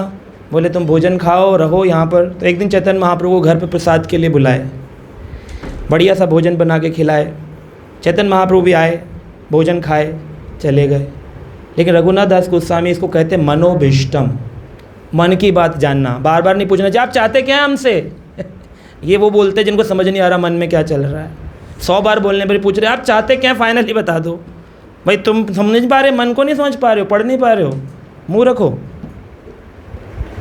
सामने वाला क्या चाह रहा है। वैसे तो व्यक्ति बड़ा समझदार होता है, एक्सप्रेशन से समझ जाता है, मेरे रिश्तेदारों को अच्छा लगा, बुरा लगा, उन्होंने ऐसे बोला, वैसे बोला। लेकिन जब गुरु परंपरा की बात आती है, वहाँ उनको पूरा डिटेल में लिख कर दो, बड़े बड़े चिट्ठियाँ, तब जाके समझेंगे। मनोभिष्ट को समझ गए कि महाप्रभु को अच्छा नहीं लगा मेरे घर में आके। उन्होंने कहा कि ये विषयी भोजन है ना, मेरे पिताजी विषयी हैं, संसारी व्यक्ति हैं, संसारी भोजन खा कर के उनको आनंद नहीं आया। चलिए भले भगवान को भोग लगा था। अब कई बार लोग इस पे कम कनेक्शन पर डिस्कशन करते हैं, अगर भगवान को भोग लगा दिया तो क्या हर चीज़ भोजन प्रसाद हो गया? जिधर से आया, जिस भाव से खरीदा गया, जिस भाव से बनाया गया, सारा कुछ कॉन्शियसनेस का खेल है। खाली भगवान के सामने लगा देंगे, भगवान तो स्वीकार कर लेंगे, लेकिन हमारे लिए चेतना नष्ट हो जाएगी। कई बार लोग जाते हैं वैष्णव भोजनालय, रोड पर होते हैं, वहाँ से खरीद लेते हैं तंदूरी रोटी, दाल, बोले इसमें प्याज नहीं था, तंदूरी रोटी थी, हमने मानसिक भोज लगा लिया। अब मानसिक स्तर पर आ गए हो क्या जो मानसिक भोज लगा लेते हो? मन में भजन चलता है कि मन में विषय संसार चलता है? अगर चल रहा है भगवान का मन तो बढ़िया, और तो आप अच्छी स्थिति में हैं, फिर लगाइए मन से भोज। कुछ लोग करते हैं, काम करे तुलसी घर से ले आएंगे, ऑफर्ड तुलसी डाल लेंगे, ये भोजन प्रसाद थोड़ी है। भगवान ने खाया नहीं, आपने तुलसी डाल के खुद खा लिया, मतलब आप कैसे खा सकते हो भगवान से पहले? ये भी this is not a process. ये स्टैंडर्ड बना लिए डिवोटीज़ ने जीवन जीने के लिए, क्योंकि उतना करना मुश्किल है तो यही वाला कर लो। तो ये हमेशा सेकंड ऑप्शन है, इट्स नॉट अ स्टैंडर्ड, ये एक निश्चित स्टैंडर्ड नहीं है। एक बार एक व्यक्ति बोल रहा था कि भुजिया खाने में क्या प्रॉब्लम है? मैंने कहा इसमें चेतना होती है। कह रहा भुजिया में क्या चेतना है, तो मशीन से बनता है, मशीन से बनता है, इसमें चेतना कहाँ से आ गई? कोई व्यक्ति थोड़ी बना रहा है, मशीन से बनता है, बेसन आ जाता है मिक्स होकर डॉव, फिर वो मशीन में आता है, मशीन से छन्नी छन छन छन छन दे, फिर आके ऑयल होता है, उसमें आके नीचे कन्वेयर बेल्ट पे आता है, भर जाता है पैकेटों में। भी बाज़ार से भुजिया खा लो तुलसी डाल के। तो मैंने कहा हाँ इसमें चेतना, मशीन की चेतना आएगी क्या? मशीन की कौन सी चेतना होती है? मैं कहा मशीन चलाने वाले की चेतना तो आ सकती है। तो चेतना पे समझ पाए चेतना क्या है तब तो समझेगा। अभी तो बेचारा अपनी भुजिया पकोड़े से ऊपर नहीं आ पा रहा है। पहले समझे तो चेतना है क्या। इसके लिए गीता पढ़ना ज़रूरी है कि है क्या, कॉन्शियसनेस है क्या, चेतना है क्या। तो इस प्रकार से बहुत सारे प्रश्न, अगर आप सही से कॉन्शियसनेस में आ जाएंगे तो आपके प्रश्न खत्म हो जाएंगे। यही पूछ रहे होते एकादशी पे गाजर का हलवा खा सकते हैं? गाजर का हलवा खा सकते हो? तुम एकादशी बना रहे हो कि पार्टी बना रहे हो? प्रभुपाद जी का इंस्ट्रक्शन है नो ईटिंग नो स्लीपिंग। आप बताओ, उतना तो कर नहीं सकते। एकादशी में गाजर का हलवा खा सकते हैं, इलायची खा सकते हैं, ये खा, अरे एक दिन तुम भोजन से विरक्ति नहीं ले सकते हो? फल खा लो, दूध पी लो, लस्सी पी लो, छाछ पी लो, बस। ज़रूरी पकोड़े, इलायची और खीर बनाना, लौकी के हलवे, लौकी की बर्फ़ी, और इसके बिना प्रभु जी का पेट नहीं भरता, हमारा मन नहीं भरता। So this is not Ekadashi actually, है ना। एकादशी में कम भोजन खाना चाहिए और शरीर के लिए भी अच्छा है। लंघन करना आयुर्वेद क्रिया है जो जिसमें आप एक बार लंघन करते हो, है ना। तो उस दिन आपको सिर्फ फ्रूट्स डाइट पे रहना चाहिए अगर रह सकें तो, नहीं तो नॉर्मली बहुत कम से कम कुछ खा लो, मूंगफली उबाल के खा लिया आप, बस ठीक है। ये नहीं कि 3 दिन पहले से मेन्यू डिसाइड होता है, बोले एकादशी आने वाली है, क्या क्या बनेगा। एक व्यक्ति को हमने खिलाए कोटू के पकोड़े, कह रहे चटनी नहीं है। ओह, चटनी चाहिए इसको। ये भक्ति कहाँ हो रही है? ठीक है, कलयुग के जीवों के लिए यही होगा। रघुनाथ दास गोस्वामी समझ गए कि महाप्रभु को अच्छा नहीं लगा विषयी भोजन। पिताजी को बोल दिए कि मुझे अब पैसे भेजने की ज़रूरत नहीं है, और अब मैं आपका घर भी सेल करके वो कैश भी आपको रिटर्न कर रहा हूँ। अब मैं क्या खाऊंगा? सिंह द्वार पे खड़े होकर के जो लोग भोजन देते हैं ना ब्राह्मणों को दान, वो दान के भोजन से अपना गुजारा करूँगा, भिक्षा मांग कर। Then he stood up. इतने 20 लाख रुपए सालाना इनकम वाला मंदिर के, जगन्नाथ मंदिर के गेट पे खड़े कह रहा भिक्षाम दे, तो कोई 10 रुपये, मतलब 10 रुपये उस टाइम के 10 पैसे जो भी देता होगा, उससे वो भोजन खरीद करके, या किसी से बोले भोजन दिलवा दो, रोटी दिलवा दो, ऐसे खाते थे। तो एक दिन स्वरूप दामोदर ने से रिपोर्ट लेते थे महाप्रभु। उस समय से ये साधना चार्ट चल रहा है, ये अभी आपके लिए नया नहीं आ गया कि इस्कॉन वाले माता ये चैंटिंग मत करिए कथा के दौरान। तो है ना, क्या बोलते हैं कि साधना रिपोर्ट जो है ना, उस समय से नहीं कर रहे हैं तो ठीक है, मुझे लगा कर रहे हैं जपा, तो वो साधना रिपोर्ट उस समय से चल रही है। चैतन्य महाप्रभु हरिदास ठाकुर से पूछते थे प्रीचिंग क्या हुआ, व्हाट इज़ अबाउट प्रीचिंग, क्या हुआ, कितने लोग जुड़े। ऐसा नहीं आज पूछने लग गए, अरे आज पूछने लग गए हमसे भगवान कितना लोग जुड़े, अरे ये कोई कंपनी है यहाँ पे लोग पूछते हैं। अरे कंपनी नहीं है, महाप्रभु का मूवमेंट ही ऐसा है, यहाँ पर रिपोर्टिंग सिस्टम है। साधना चार्ट पूछते थे रघुनाथ दास का क्या हाल है, कह रहे हैं बस अभी तो भोजन खाने लगा है मांग मांग करके। हाँ अच्छा, मांग कर खाता है। अब उसमें जो खाने वाले हैं वो तो विषयी होते हैं ना, देने वाले, दान करता। अब उसके पिता के माध्यम से आए या खुद मांग कर खाए, वो तो विषयी भोजन। ये बात जब सोची, बोले हाँ। स्वरूप दामोदर ने इन्फॉर्म किया, बोले ऐसे महाप्रभु को शंका थी, तो तुम चुन चुन के लिया करो जो शुद्ध भक्त हो, उसी से लो दान। और वैसे कैसे दान लें शुद्ध भक्त से, पता नहीं चल रहा है, टाइम वेस्ट हो रहा है। मैंने झंझट ही ख़त्म। जो लोग आनंद बाज़ार में भोजन करेंगे, उसका जो बच जाएगा तो चावल रोड पे गिर जाता है, हम भी गाते हैं हम लोग, फिर झाड़ू लगाते हैं, फिर वो नाली में फेंक देते हैं। नाली में बहता हुआ आएगा चावल, उसको इकट्ठा कर लेते थे, उसको थोड़ा सा सुखा लेते थे, उसके अंदर बस समुद्र का जल या कोई जल मिलाया और उसी चावल को खा लिया। वो खा चावल ऑलरेडी उबला हुआ है, प्रसाद लगा हुआ है, वो खा लेते थे। और उसके बाद उन्होंने देखा कि महाप्रभु को ये भी अच्छा नहीं लग रहा, तो जो लोग खाना खाने के बाद पत्तल बच जाती है उसको उठा कर के कुत्ते आदि के लिए फेंक देते हैं, तो वो 2-2 3 दिन 4-4 दिन तक पड़ा रहता है वहाँ पर। तो उसमें गाय बैल आकर के मुंह मारते हैं, देखा है, पशु आते हैं, तो उस भोजन को उठा लेते थे और उसको एक पात्र में सभी पत्तलों से निकाल करके रख लेते थे, उसको खाते थे। रघुनाथ दास गोस्वामी, हम खाएंगे तो हमें इन्फेक्शन हो जाएगा, अगर रघुनाथ दास गोस्वामी को नहीं होता था, क्योंकि उनको प्रेम का इन्फेक्शन पहले हो गया था, और जिसको प्रेम का इन्फेक्शन हो जाए उसको असर नहीं पड़ता इसका, और वो उसको खाते थे। एक दिन जब चैतन्य महाप्रभु को किसी ने बताया कि अरे बहुत वैरागी हो गया है, जात वैराग्य इंद्रियात, सारी इंद्रियां वश में कर ली, इतना वैरागी हमने नहीं देखा पूरे जगन्नाथपुरी में। स्वरूप दामोदर बोले ये करता है। महाप्रभु बोले अच्छा, तो एक दिन देखने जाऊँगा। तो एक दिन बैठ के साइड में खा रहे थे, महाप्रभु पीछे से आए, पात्र छीन लिया हाथ से, और महाप्रभु को कह रहे हैं महाप्रभु क्या कर रहे हैं आप ही क्यों छीन रहे हैं? कह रहा बस बस बस यही तो स्वाद चखना चाहता हूँ, तुम्हारे हाथ से स्पर्श होकर आया है। उठा कर के महाप्रभु ने भी खा लिया, है ना। चैतन्य महाप्रभु ने कहा ये है वैरागी, ये है वैराग्य, जात वैराग्य इंद्रियात।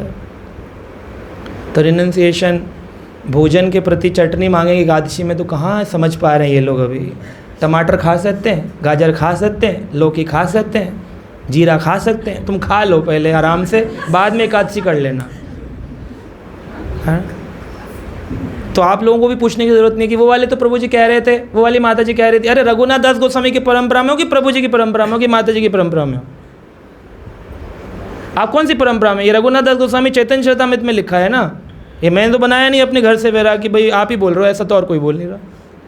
आपको भक्त बनना है तो ये प्रोसेस है, संसारी रह करके चोला रहना है तो चोले वाले भक्त बहुत सारे हैं, आपके ऊपर है आप कौन से लेवल को अचीव करना चाह रहे हैं। तो इस प्रकार से इतना वैराग्य उन्होंने अपने अंदर लेके आया।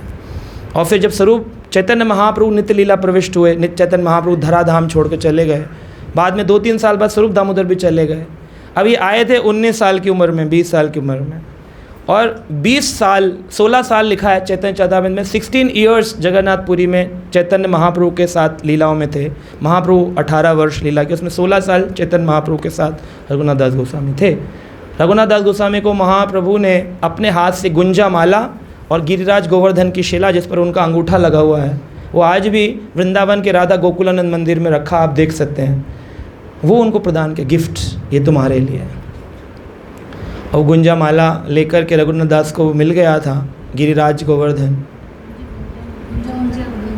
गुंजा एक फ्लावर होते हैं, स्पेशल होते हैं, जैसे तुलसी की लकड़ी है, ऐसे गुंजा एक लकड़ी है, उसकी कुछ वुडन फ्लावर्स होते हैं, देखने में वुडन जैसे है, शार्प उनका रंग है। कुछ लोग कहते हैं कि सीपियाँ होती हैं गुंजा, आप जाएंगे वृंदावन में, आप बोलेंगे गुंजा माला दे दो, वो सीपियाँ दे देते हैं काले रंग की ना, काली सफ़ेद। एक्चुअली वो गुंजन नहीं है, गुंजा लकड़ी के कलर का एक फ्लावर होता है, उसकी माला होती है। सो उस प्रकार से रघुनाथ दास गोस्वामी रह रहे थे। और रघुनाथ दास गोस्वामी ने एक बार चैतन्य महाप्रभु से कहा, मैं हमेशा स्वरूप दामोदर के साथ ही रहा, मैंने कभी उनसे कुछ चर्चा नहीं करी, कुछ पूछा नहीं, मुझे आप कोई शिक्षा देना चाहते हैं? तो महाप्रभु ने एक डायरेक्ट ऑर्डर दिया था अपने जीवन काल में ना, वो उनको एक ही ऑर्डर दिया है चैतन्य महाप्रभु ने रघुनाथ दास गोस्वामी को। दैट श्लोका इज़, याद है किसी को? हाँ, भाल ना खाइबे, भाल ना पढ़िबे, ग्राम कथा ना सुनिबे। हाँ, सो इस तरह से उन्होंने एक ही चीज़ उनको बोली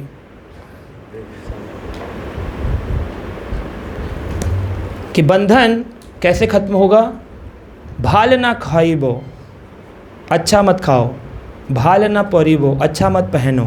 हम लोग कल वैष्णव सदाचार की क्लास में पढ़ रहे थे ना, ज़्यादा ऐश्वर्यशाली डेकोरेशंस कर लेना ये डिवोटी का गुण नहीं है। भाल ना खाइबो, भाल ना पहरिबो, ग्राम कथी ना सुनिबो।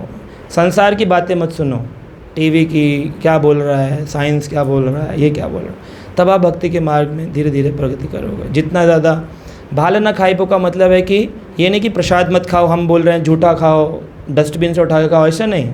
भाल ना खाइबो का मतलब है 5 स्टार के अंदर जाने की इच्छा मत रखो। बड़ी बड़ी पार्टियों में, शादियों में, आज ये बनेगा, आज वो बनेगा, आज वहाँ खाएंगे। खाने के लिए जीवन मत जियो, जीने के लिए खाओ। भाल ना खाई। और भाल ना पहरिबो का मतलब है अच्छा परिधान ना पहना, यानी सादा धोती कुर्ता पहन लो, सिंपल कपड़े, तन ढकने के लिए कपड़ा पहनो, कपड़े दिखाने के लिए कपड़ा मत पहनो कि आज देखे दुनिया मुझे, आज है ना, हम भी हैं, कुछ दिखाएं अपना स्टाइल, इसलिए वस्त्र मत पहनो।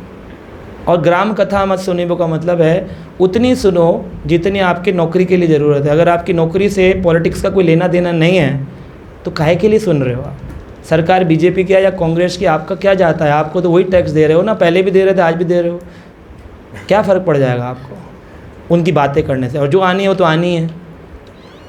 संसार का जीवन पहले इतना हम लोगों ने गड़बड़ कर लिया, अभी और समझने के बाद भी, शास्त्र पढ़ने के बाद भी वही करना है तो फिर हम भी कुछ नहीं कर पाएंगे। डॉक्टर दवाई दे सकता है, घर जाके खिला नहीं सकता है कि नहीं? प्रिस्क्रिप्शन में लिख कर दे सकता है टाइम पर खाना, और नहीं खाएगा तो क्या करोगे? तो रघुनाथ दास गोस्वामी 40 वर्ष के जब हुए तब स्वरूप दामोदर भी चले गए थे, 3 साल बाद नित्य लीला में। 40 ईयर्स के थे तो स्वप्न में चैतन्य महाप्रभु ने आकर कहा, अब क्या कर रहे हो जगन्नाथपुरी में? जगन्नाथपुरी में रह रहे थे किस लिए? मेरे लिए। मैं चला गया, फिर स्वरूप दामोदर तुम्हारे गुरु थे, उनके लिए रह रहे थे। अब तुम्हारे शिक्षा गुरु भी चले गए, अब तुम क्या कर रहे हो? जाओ वृंदावन, लीला स्थलियाँ खोजो, रूप सनातन की मदद करो और भजन करो, भजन स्थापित करो। तो सीधे आए वृंदावन, रूप सनातन को प्रणाम किया और राधा कुंड के किनारे रहना प्रारंभ कर। राधा कुंड के किनारे रहते थे, टूटा फूटा राधा कुंड था, वहाँ पर बस खाली कुंड में थोड़ा जल था, उसी किनारे बैठ कर के भजन करते थे। हरे कृष्णा कृष्णा कृष्णा हरे हरे, हरे राम राम राम। बस थोड़ा थोड़ा भजन कर लेते थे और गोवर्धन की परिक्रमा नित्य लगाते थे। डेली गिरिराज गोवर्धन की परिक्रमा, डेली 1000 वैष्णवों को प्रणाम, मानसिक रूप से। मानसिक लीला के आचार हैं, मन की गति से भजन करते थे, मानसिक लीला के आचार हैं। 1000 मानसिक प्रणाम। तो कभी कभी लोग पूछते हैं प्रभु जी ज़रूरी है भक्तों को हर बार प्रणाम करना? तो आप रघुनाथ दास में से सीखो, ये ज़रूरत उन्होंने अपनी खुद बनाई थी, उनको किसी को बोलना नहीं पड़ता था प्रणाम करो। 1000 वैष्णवों के नाम, यानी सोचो कितने सारे डिवोटी के नाम याद होंगे। रघुनाथ दास गोस्वामी कह रहे चैतन्य महाप्रभु को प्रणाम, नित्यानंद प्रभु को प्रणाम, स्वरूप दामोदर को प्रणाम, शिवानंद प्रभु को प्रणाम, यदुनंदन आचार्य को प्रणाम, सबको प्रणाम करते अपने मन के रूप में। हाँ, 1000 दंडवत। और परिक्रमा लगाने जब जाते थे वृंदावन में तो जितने मंदिर पड़ते थे, जितनी लीला स्थली आती थी, तो 2000 लीला स्थली हैं गोवर्धन पे। आपने 2-4 देखी हैं, गोविंद कुंड, मुखारविंद, है ना, राधा कुंड, उद्धव कुंड। 2000 लीला स्थलियों पे प्रणाम करते थे। तो कितने प्रणाम हो गए दिन के? 3000। तो कमर का हाल क्या होगा? बढ़िया हो गई थी, फ्लेक्सिबल। और परिक्रमा अलग पैदल रोज़ की, और रोज़ का जाप नियम पूर्वक। माला तो मुझे मालूम नहीं कितनी करते थे, लेकिन नियमित पूर्वक भगवान का अधिक संख्या में जाप करते थे। और 3 घंटे भागवत कथा करने के लिए उनको बोला था, तो भागवत कथा भी करते थे रोज़ 3 घंटे, मतलब प्रीचिंग भी कर रहे थे। अब प्रीचिंग करते करते याद ही नहीं रहता था खाना बनाना है, खाना है, किसी से भिक्षा मांगनी है। 3 दिन बाद कभी कोई भक्त कहता था महाराज जी 3 दिन हो गए आप कुछ खाते नहीं रघुनाथ दास जी। बोले अच्छा, तो ले आओ थोड़ा छाछ। तो वहाँ पर एक पेड़ है, और उस पेड़ के पत्ते तोड़ो तो वो दोने जैसे बन जाएंगे, ऐसे कवर कर लो, बीच में एक लकड़ी फंसा तो दोना बन गया। उसमें छाछ डालो तो बीच में छेद से छोटी छोटी छाछ निकल जाती। तो 100 ग्राम छाछ, 100 ml छाछ 3 दिन में एक बार, कहने पर लोगों के एक बार। हम निर्जला काशी पूरी किए तो मैंने सुबह उठकर 4 गिलास नींबू पानी पिया, उनको याद ही नहीं रहता था, क्योंकि भागवत प्रेम है, हमारा थोड़ी प्रेम है, हमें तो संसार से प्रेम है। तो 3 दिन में कभी कभी छाछ कोई बोल दे तो पी लेते थे। तो एक दिन रात्रि में उन्होंने जब गोवर्धन के उस पर रहते थे, तो एक बहुत बड़े व्यापारी आए, और व्यापारी चाहते थे कि बद्रीनाथ जाकर के मैं दान दक्षिणा करूं। आगरा से आए थे, बद्रीनाथ जा रहे थे, तो स्टे बैक कर लिया गोवर्धन पर्वत पे। रात में भगवान ने स्वप्न दिया और कहा मेरे एक परम भक्त यहाँ रहते हैं, उनका नाम है रघुनाथ दास, तुम उनको ये दान पैसा दे दो, वो मेरा राधा कुंड का मेंटेनेंस करवाएंगे। तो सुबह उठे, उन्हें रघुनाथ दास जी को ढूंढा और दे दिया उनको। और उससे उन्होंने जो आज आप देखते हैं राधा कुंड की सीढ़ियाँ बनी हैं, बीच में पुल बना है, इस सब का किया करता धरता कौन है? रघुनाथ दास गोस्वामी। रघुनाथ दास गोस्वामी सब कुछ किए, लेकिन अपने लिए कुछ नहीं बनाए। अगर आज किसी को पैसा मिले तो पहले अपना बनाएगा, लेकिन उनको मिला पैसा, उन्होंने अपने लिए नहीं बनाया। देखने वाला कोई थोड़ी था, ऑब्जर्विंग कोई नहीं था कि ऊपर कोई बॉस है या भक्त है, सीनियर है, क्या सोचेंगे, क्या बोलेंगे, कुछ नहीं। भाव ही नहीं आता है कि हम कुछ बनाएं अपने लिए। तो उन्होंने सारा पेवमेंट बनाने में, बैरिकेटिंग्स, चबूतरे सब बनाने में लगा दिया। और इसकी जब लीला चल रही थी, जब ये मेंटेनेंस चल रहा था, तब खुदाई करते वक्त गिरिराज जी के ऊपर हथौड़ा चलाया किसी ने और खून निकलने लगा। जब खून निकल रहा तो सारे भक्त घबरा गए, खून क्यों निकल रहा है, कहाँ से रक्त प्रवाह हो रहा है। पता चला कि गिरिराज जी ने कहा मेरी तो जीभ ही काट दी तुम लोगों ने। और गिरिराज जी जो है वो जीभ से तो प्रसाद का स्वाद लेंगे, तो इसका मतलब गिरिराज जी साक्षात भगवान है, ये नहीं कि पत्थर है। वो जीभ काट दी, खून निकला उसमें से, रक्त। तब बड़े सब घबरा गए। तो रघुनाथ दास गोस्वामी ने कहा प्रभु कैसे ठीक होगा? उन्होंने कहा तुम मेरी जीभ को स्थापना करो, इसका एक मंदिर बनाओ। फिर जीवा मंदिर बनाया गया जो परिक्रमा में आता है। तो इस प्रकार से हम देखते हैं कि बाहर बैठकर जप करते थे, बाहर ओपन में, धूप में। हमें चाहिए एसी का रूम मिल जाए कथा के लिए, पंखे मिल जाएं, तब हम कथा सुनें। अगर यही वाली कथा सामने ओपन धूप में पेड़ के नीचे करें तो हरी बोल और प्रसाद भी ना हो बाद में, है ना, तो बड़ा मुश्किल है एक्चुअली भजन। तो भजन कर रहे थे, और करते करते भजन सनातन गोस्वामी देख रहे थे। सनातन गोस्वामी पाद राधा कुंड, श्याम कुंड के किनारे बैठते थे, और ये मानस पावन घाट जो है ना, उस समय ये सब बना हुआ नहीं था, मंदिर सब जंगल था, वहाँ बैठ कर के भजन कर रहे थे। पांडव, 5 पांडव वृक्ष के रूप में वहाँ विराजमान है। 5 पांडव, अर्जुन, भीम, वहीं राधा कुंड के किनारे श्याम कुंड पर 5 पांडव वृक्ष हैं। वो जब इसीलिए टेढ़ा मेढ़ा बनाया गया है। पांडव वृक्षों ने प्रार्थना करी थी रघुनाथ दास से कि हमको मत काटो, हम तो द्वापर युग में नित्य लीला में चले गए, लेकिन फिर आए हैं कलयुग में ताकि महाप्रभु का दर्शन कर सके, तुम यहाँ से भेज रहे हो हमको, काटो मत। तो 5 पांडव वहाँ पर, इसलिए ऐसे ऐसे ऐसे ऐसे बना हुआ है पूरा श्याम कुंड। तो वहाँ पर खड़े होकर के वो जप करते थे बैठ करके। सनातन गोस्वामी ने देखा कि शेर आ गया खाने के लिए, शेर आ गया खाने के लिए, और एक शेर आ रहा है, वो देख रहे हैं, और इधर कुंड के किनारे कैसे जाऊं बचाने के लिए। तभी देखते एक सुंदर सा बाल गोपाल आया हाथ में लाठी लेके, उसने शेर के सिर पे ऐसे लाठी चलाई और शेर वापस चला गया। अब ये किसी के साधारण व्यक्ति के तो बस की बात थी नहीं। सनातन गोस्वामी समझ गए और बोले, रघुनाथ तुमने आज क्या किया मालूम है? कहा मैं तो चैंटिंग किया, मैंने क्या किया? कहा नहीं, तुम्हारी तो आंखें बंद थी, तुम तो समाधिस्थ थे, लेकिन तुमने देखा नहीं, कृष्ण आए और कृष्ण ने आज तुम्हारी शेर से रक्षा करी है। क्या तुम एक कुटिया बना के नहीं रह सकते हो ताकि ये शेर आदि का आक्रमण होना बंद हो जाए? क्या ठीक है मैं कर लूँगा। एक बार एक्सेप्टेंस किया, लेकिन फिर नहीं बनाया, भूल गए। दूसरी बार कुछ दिनों बाद फिर देखा कोई जप कर रहे हैं, धूप बहुत तेज़ थी, जून का महीना था, पसीना बह रहा है, लेकिन वो अपनी चैंटिंग कर रहे हैं। इतने में देखते हैं कि एक सुंदर सी स्त्री आई, बाल जो कि ग्वालिन थी, और उसने अपने दुपट्टे से रघुनाथ दास गोस्वामी को छाया प्रदान करी। वो जपा कर रहे हैं। जब वो चली गई तो सनातन गोस्वामी ने कहा, रघुनाथ आज तुमने पता है क्या किया? कह रहे आज फिर कुछ किया? क्या किया मैंने? कहा आज तुमने राधा रानी को अपनी सेवा में लगाया। राधा रानी तुम्हारे ऊपर पल्ला लेके खड़ी थी, दुनिया तो उनको प्रणाम कर रही है, राधा रानी कृपा बरसाना, यहाँ राधा रानी आ रही है सेवा करने। इतना ऊंचा भजन। आप भजन ऐसा करो, घर में राधा रानी दूध उबाल के कहे बहुत दिन हो गए पी लो। ये माला करते करते खुद ही उबाल रहा होता है अपने लिए, कह रहा पता नहीं कहाँ से खाऊंगा, हरे कृष्ण। तो इसको थोड़ी राधा रानी मिलने वाली है। जो खुद चिंता करेगा उसको क्यों ठाकुर जी चिंता करेंगे?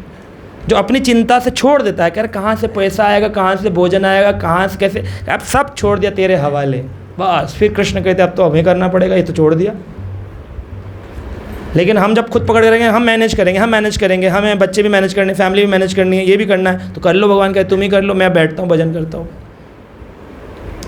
तो ये समर्पण का भाव का, सरेंडर का मतलब ही है लीव एवरीथिंग ऑन कृष्णा। छोड़ा है तो फिर आप कर लो फिर अपने आप।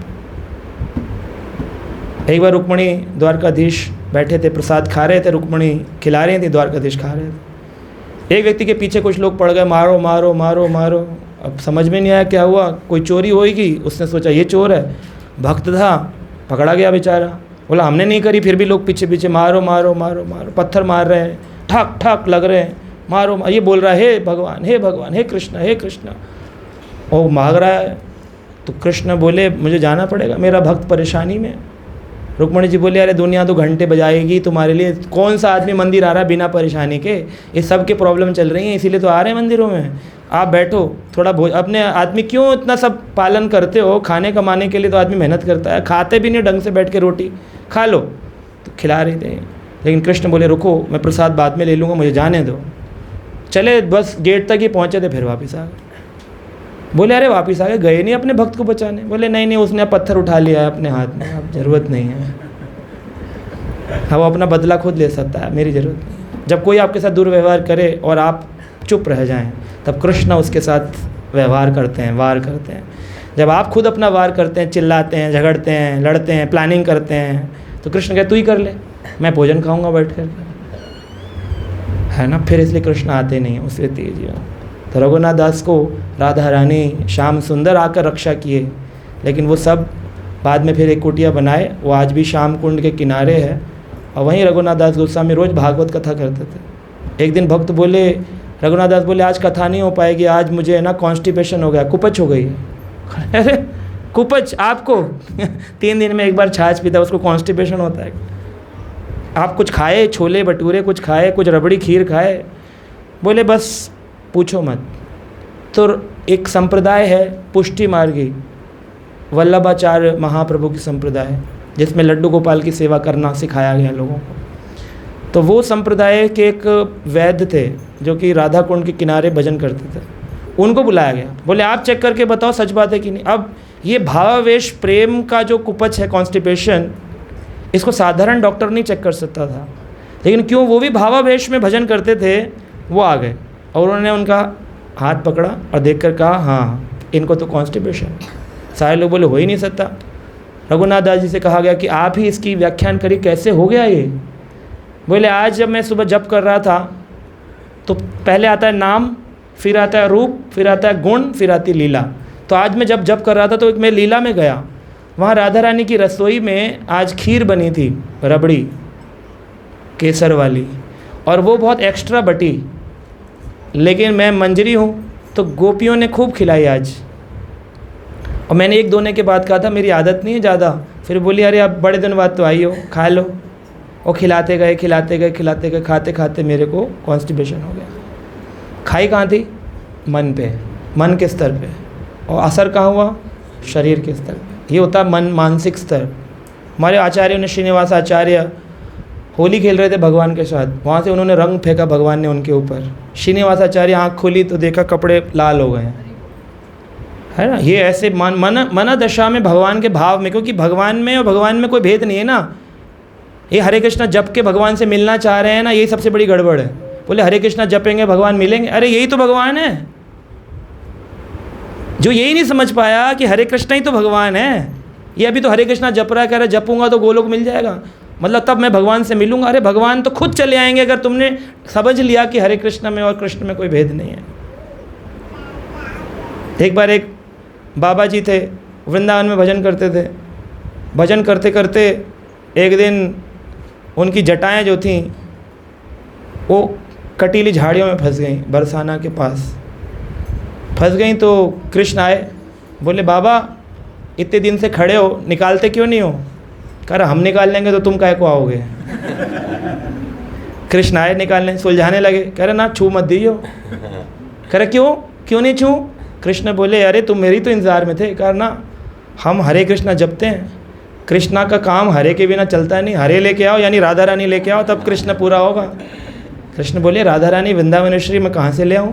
कह रहे बस तुम ही ला सकते हो, लाओ। अब जब तक राधा रानी का दर्शन नहीं कराओगे छूने नहीं दूंगा। अगर न छुए तो बाबा अटका हुआ खड़ा है दुख में, और कृष्ण फंस गए, बोले राधा रानी को लाना पड़ेगा। तो फिर कुछ काल तक खड़े रहे, फिर राधा रानी को लेके जब देखा जिद्दी बाबा हटा नहीं, तो राधा कृष्ण दर्शन दिए। तो राधा रानी ने अपने हाथों से बरसाना में फिर उस बाबा की जटाओं को खोला। तो ये भाव है, अपने आप कुछ नहीं करना इस मूवमेंट में, सब समर्पण कर दो, अपने आप होता है सब कुछ। कल मैं क्लास सुन रहा था और उस क्लास में बोला गया कि जो व्यक्ति खुद ये बोलता है कि मैं दीक्षा के काबिल हूँ, कब दिलवा रहे हो, वो गड़बड़ है। मैं किसी व्यक्ति के लिए नहीं बोल रहा हूँ, मैं सिर्फ आपको एक सजेशन दे रहा हूँ। जब ये बोलता है कि मैं तो गड़बड़ है। तो वो बोल रहे थे कि आजकल ये सिस्टम हो गया है कि ऐसे व्यक्ति बोल रहे हैं और हो भी रहा है, लेकिन आचार्य परंपराओं के ग्रंथ पढ़ें और समझें तो बता रहे थे महाराज कि व्यक्ति को खुद बोलने की बजाय उनके गुरु या जो सीनियर वैष्णव है उनको बोलना चाहिए, अब तुम तैयार हो, क्यों नहीं करते हो आगे महाभक्ति, देन मर्सी कम्स। लेकिन हरे कृष्णा, लेकिन अगर कोई खुद ही कह रहा है तो इसका मतलब उसने अपना रिपोर्ट कार्ड खुद ही तैयार कर लिया, मैडम की ज़रूरत ही नहीं कि मैडम कब साइन करेगी, नंबर देगी। ये खुद ही अपना रिपोर्ट कार्ड तैयार करके बोल रहा है मैडम साइन कर दो। समझ रहे हैं आप? तो ये तभी हो सकता है जब रघुनाथ दास गोस्वामी की तरह हम अपनी परंपरा को समझ पाएँ कि चैतन्य महाप्रभु ने बोला स्वरूप दामोदर तो पकड़ के बैठे स्वरूप दामोदर, जंपिंग जैक्स नहीं, और पूरा जीवन काल कृष्ण भजन में निकाला हुआ, और कभी अपनी मूर्ति की स्थापना भी नहीं करी। बोले चैतन्य महाप्रभु ने मुझे कहा ही नहीं, चैतन्य महाप्रभु ने कहा नहीं और भगवान मिले नहीं कि भाई घूमते घामते कभी मिल जाते तो कर लेते पूजा। ऐसे नहीं थे वृंदावन जाके खरीद के ले आए, बोले हम भी अब घर में भगवान रखेंगे। आपको किसने कहा आप इस काबिल होगा कि भगवान रखेंगे? आप, आपके गुरु जी ने कहा, आपके काउंसलर्स ने कहा, वैष्णव ने कहा, तब आप कर सकते हैं, अन्यथा नहीं करना चाहिए। हरे कृष्णा। तो इस प्रकार से उनके भगवान कौन थे? गिरिराज, जो उनको चैतन्य महाप्रभु से मिले, उन्हीं गिरिराज जी की पूजा पूरा जीवन काल की है, उन्हीं गिरिराज जी की पूजा में अपना जीवन गुजार दिया। So that's it. Hare Krishna.